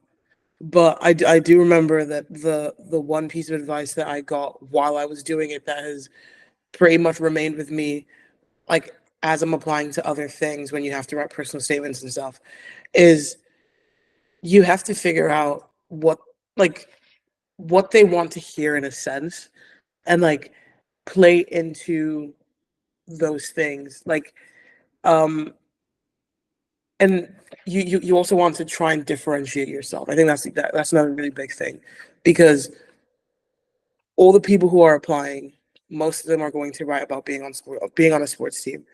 They're going to write about how this one teacher changed their life, how this one something like this. So there are very common tropes that people use for college essays, and it's very hard to make one of those common tropes like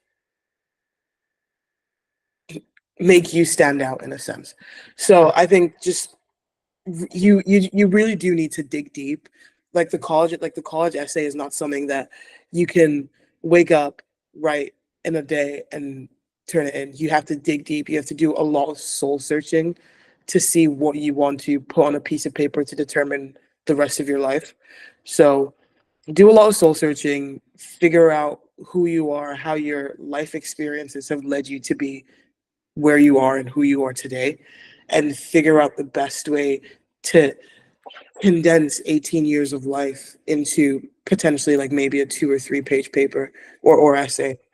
I forget how long it was supposed to be, but yeah, do some soul searching, and in the beginning, just like word vomit, just put everything out on a piece of paper, and then take a couple months to like clean it up and stuff.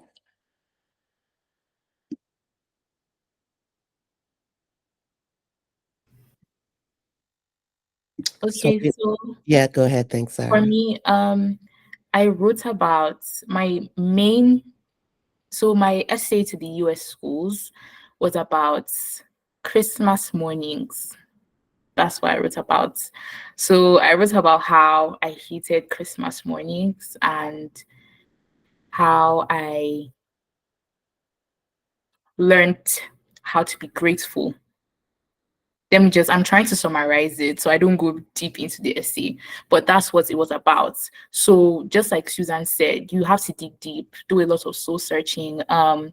You can write about the most minute thing. Before I got to write about, it took me 7 months to think that I could write about Christmas mornings. And so that's what I wrote about. And then for the essays to Canada, especially the one that landed me the scholarship, I wrote about, did I say my story? Not my story, but I battled with this sickness when I was in grade 9 and grade 10. So I just wrote my experience, what I learned from the experience, and how that transformed my life. And I think it was actually a really good essay. I like to sit down and read it. Yes. So those are my essays. All right, thank you so much, Sarah. Thank you so much, Susan, for sharing. I will once again I'll offer my advice. I definitely agree that this essay has to really come from here. And it took me a very long time. I remember I was sitting upstairs in my couch and it just came to me, goodness, this college application process was very tedious. But here I am sitting today wanting to relive it again in a weird way. So I'll just offer some insights. I definitely think the biggest advice that I would give is that I want you to be honest in this essay. Write what feels right. Because I feel like after I submitted all my essays and my application, my general essay, I kept feeling that I genuinely wrote to these schools what I felt was right. And the schools that admitted me because they, aligned with what I was saying. And I wrote with all genuity. So the schools that admitted me were meant for me. I just had to pick which one aligned with my path in a way. So you need to be extremely honest and genuine to yourself. And just to add what I wrote again, I wrote about Bob's Burgers. It's my favorite show ever.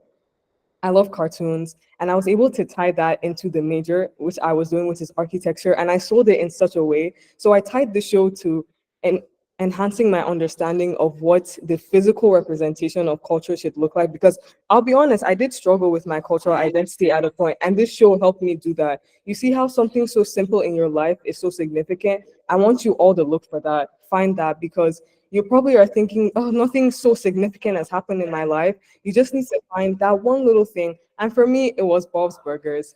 And here we are today. All right. Thank you guys so much for sharing your insights, Zara and Susan. I can speak for everyone while we say that we are so glad that we had you all today. So please, let's get a round of applause for our 2 student speakers here. Thank you so much for your insights.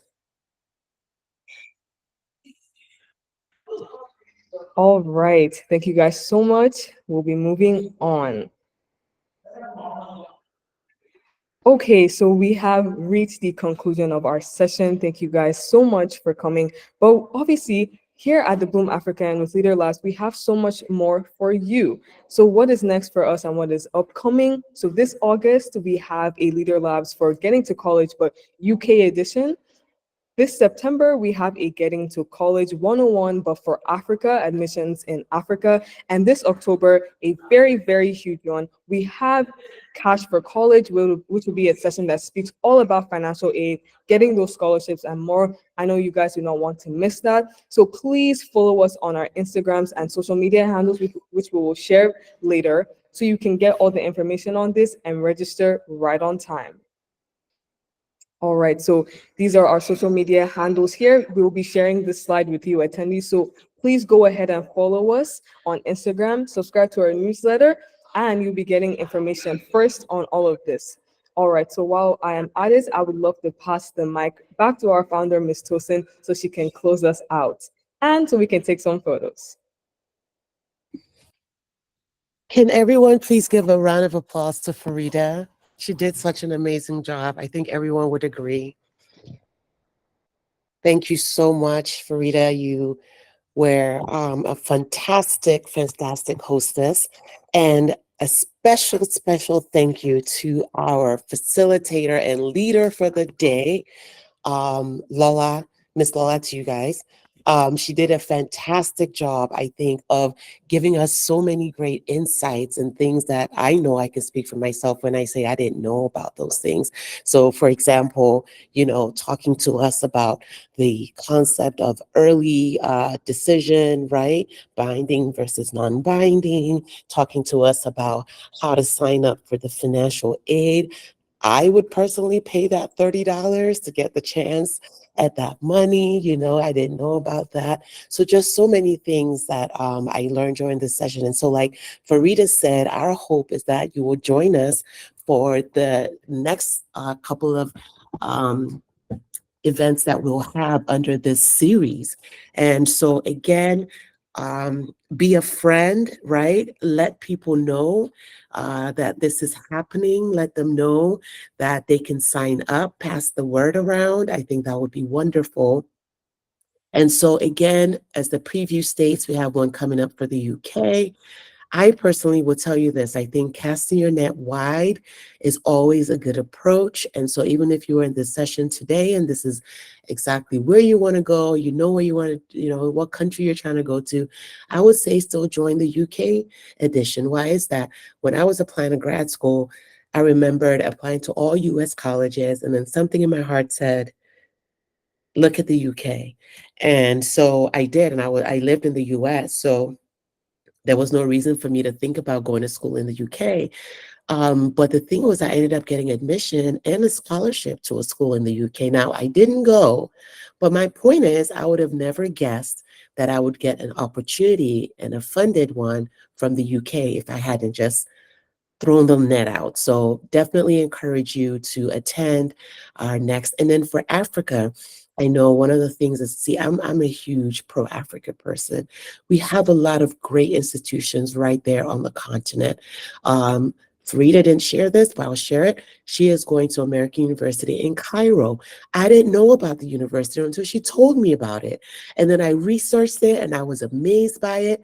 And then she got a scholarship to it. So I was like, wait a minute, I didn't know about the American University of Cairo. So there are great universities in South Africa and even in Nigeria. I mean, I always tell people, if I see a resume from Covenant or Babcock, most likely you're going to get an interview, okay? And I know many people in Nigeria that feel that way about those two schools as Pan Atlantic University. So again, I want us to be open to the opportunities. And one of the things I always tell rising sort of freshmen is, sometimes there is nothing wrong with starting your journey on the continent, because so many people, I went to NYU for my master's and my graduate degree, and I was met there by other students that were coming from Africa, and they had gotten full scholarships as well. So there's many ways, as they say, to skin a cat. And so even if, let's say, it doesn't work out for your US Canada dream or your UK dream, because God knows expenses are so high, the truth is, none of your hope is lost. There are so many good options right there. So we'll go over that in September. And then in October, I'm always about the cash, the bag, all of that. Is like, listen, how are we going to pay for this? How do we do this? Because God bless all of your parents, guardians, and caregivers. But the streets are not smiling right now, okay? So I can tell you that for free. And so come and gather that information that could be very useful to your family, your parents, to yourself, to how you navigate this. Again, those little tips that you get could make the world of difference, right? And one of the other things that Lola talked about that I want you guys to all remember is, look at the school that you're trying to get to and look at the one where you exceed, right? But not just that. I think this tip she gave us about looking at state colleges, I always tell my girls this. I'm like, you give me a list and it has Yale and Harvard, Princeton, and all these big, big schools that we all know, and as Nigerians, we put a lot of weight into those types of names. But I've always said, the school you go to me, is probably not as important as you think it is. And why do I say this? Of course, we want to go to a good school, but what matters more is what you do at the school you get into. So do you become a leader? Are you getting the best grades? Are you connecting, networking? Do your professors know you? Are you applying for internships in between your semesters? Are you doing fellowship programs? All of those things are the things that will make you someone that others want to hire. So I could go to Harvard, and while I was at Harvard, all I did was go to Harvard.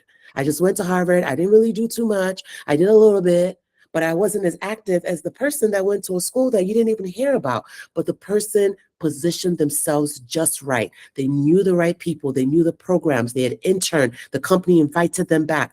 Those are the things that change the game, right? And so when we're looking at schools, again, to echo what Lola said, look at schools like state schools. They have a lot of state funding that might allow you to get access to more scholarship opportunities versus some of the private schools or the smaller schools where funding is limited, right? And it's quite competitive. So for example, someone who was not in the room with us today, Darren, she's another one. She was one of our program coordinators, but she just started at the University of Wisconsin, University of Wisconsin State School, and she got a scholarship. And it was their first time awarding that scholarship in general, and she was one of like 6 people who got it. So again, you gotta stretch out and really, really look at schools that could use your diverse face, your energy there. And so it might be schools in states that you've never even heard of. As I always say, Nigerians are not afraid to travel for work. We'll go and travel for work, we'll travel for education, right? So again, thank you all so much for your time. And I also think that Miss Lola had actually put something in the chat and no one took advantage. I'm like, did they miss it? Where she said she's willing to give 1 hour of her time, because she has a business and she charges and it's not cheap. And so she's giving you guys 1 hour. Now, Lola, what I wanted to ask you was, what do you mean by pages? What page do you want them to share? Quickest hands will win in this at this point, right? So is it like an Instagram page, LinkedIn page? What are you looking for? No, on the slides, I Yeah. had the Bloom logo. Oh, the And logo if they could page. just tell me where I showed the Bloom logo, quickest hands, quickest How many hands. pages? How many pages I had stick the to Bloom them. logo? 6. Oh, who said it? Did anyone say it? So no one. Okay, y'all. I can't believe y'all just lost 1 hour free. Money gone. Okay, Okay, well, so Jimbogo said she saw 4. So which okay. ones did you see? That's the closest. So which ones did you see? Wait, well, I guess it's Joanne then. She may not remember this exact You may not slide. remember, but she noticed them. So it'll be Yeah. us. Let's go for it. Joanne, you go, girl. Okay. Share with So me the details. I'm more than happy to. thank Um, you. yeah, 1 hour. We'll go through everything. Oh, No, wow, Joanne. Oh, you're going to be so impressed with Joanne anyway. So I think that you guys will have a wonderful conversation. And so, yeah, looking forward to that. We will definitely connect you by email so that you guys can set up the time. But again, my gratitude to you, Lola, for this time that you spent with us, because it means the world to the girls that are going on this very sometimes exhausting and overwhelming journey, but knowing that you are there. And so what we will do, in addition to sharing this deck, is that we will also include contact information for Lola's agency, her company that does the advisory services, right? So we'll definitely share that information.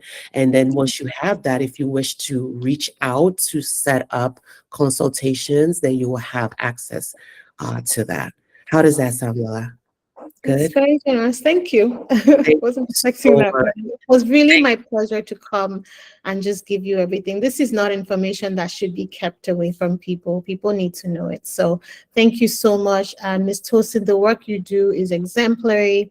I hope that as you continue to do this work, that everything that you are doing, all the resources you need, it is exemplary work. And I hope that you will continue to push forward and continue to excel and rise. Well done. Thank you very much for this Thank you, opportunity. Lola, and thank you for being one of our supporters and now our partner. Whether you know it or not, you have become one of our official partners. We're adopting you, and so we're gonna No problem. I'm here for it. we're gonna beg you, please be one Thank of you our very much. advisors. But no, we will definitely be sending you also a thank you, and so I'll ask Zara to get your address for delivery, just to say again thank you. So Zara, back over to you for this picture. I don't know if folks are camera ready. I hope some faces are so you can pop up.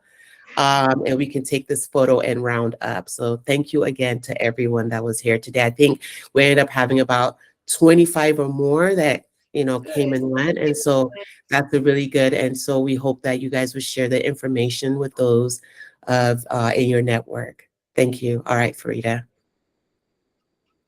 All right, thank you once again. Thank you so much, Ms. Lola. This helped me just as much as it helped everyone who was present at the session today.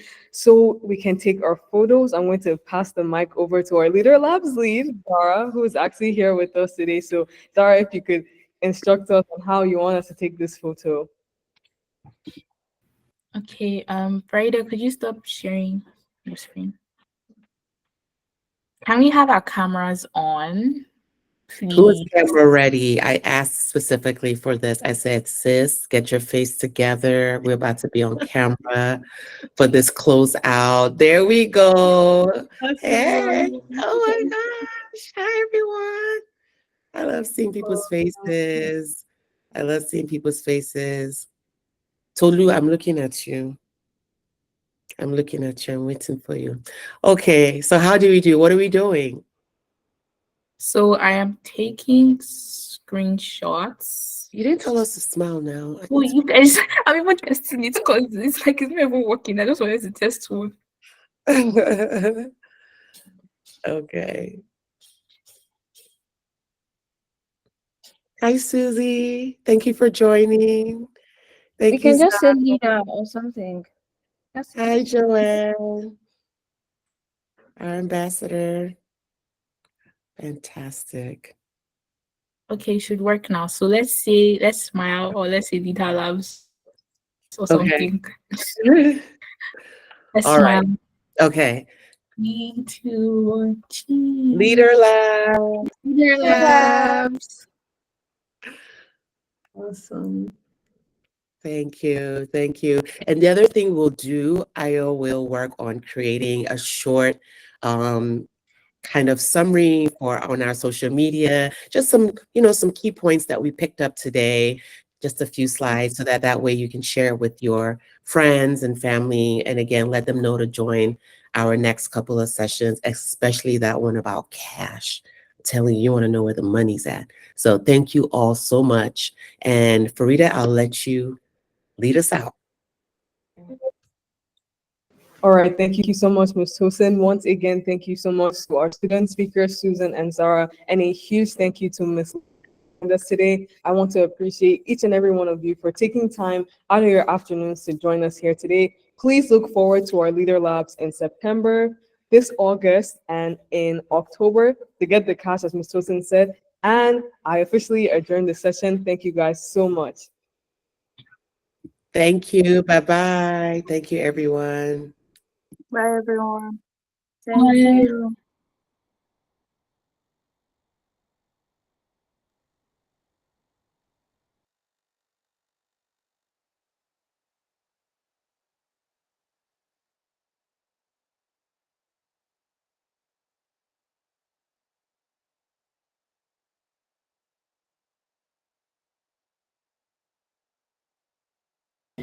Well done, Farida.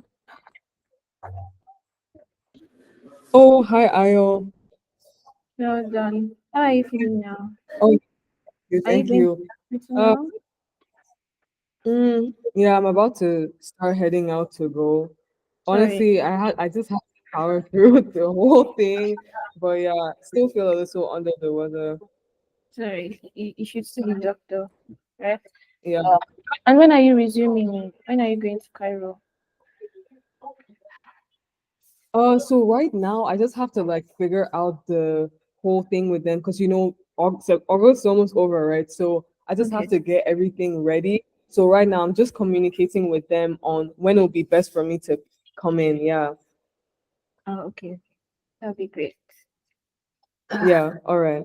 Really awesome. Congratulations again. All right. And thank you for today. Yes. Thank you so much. Yeah. Thank you for your concern. I really appreciate it. Have a You- great day. Good luck with your program. Well, Thank you. Thank you so much. Bye. bye.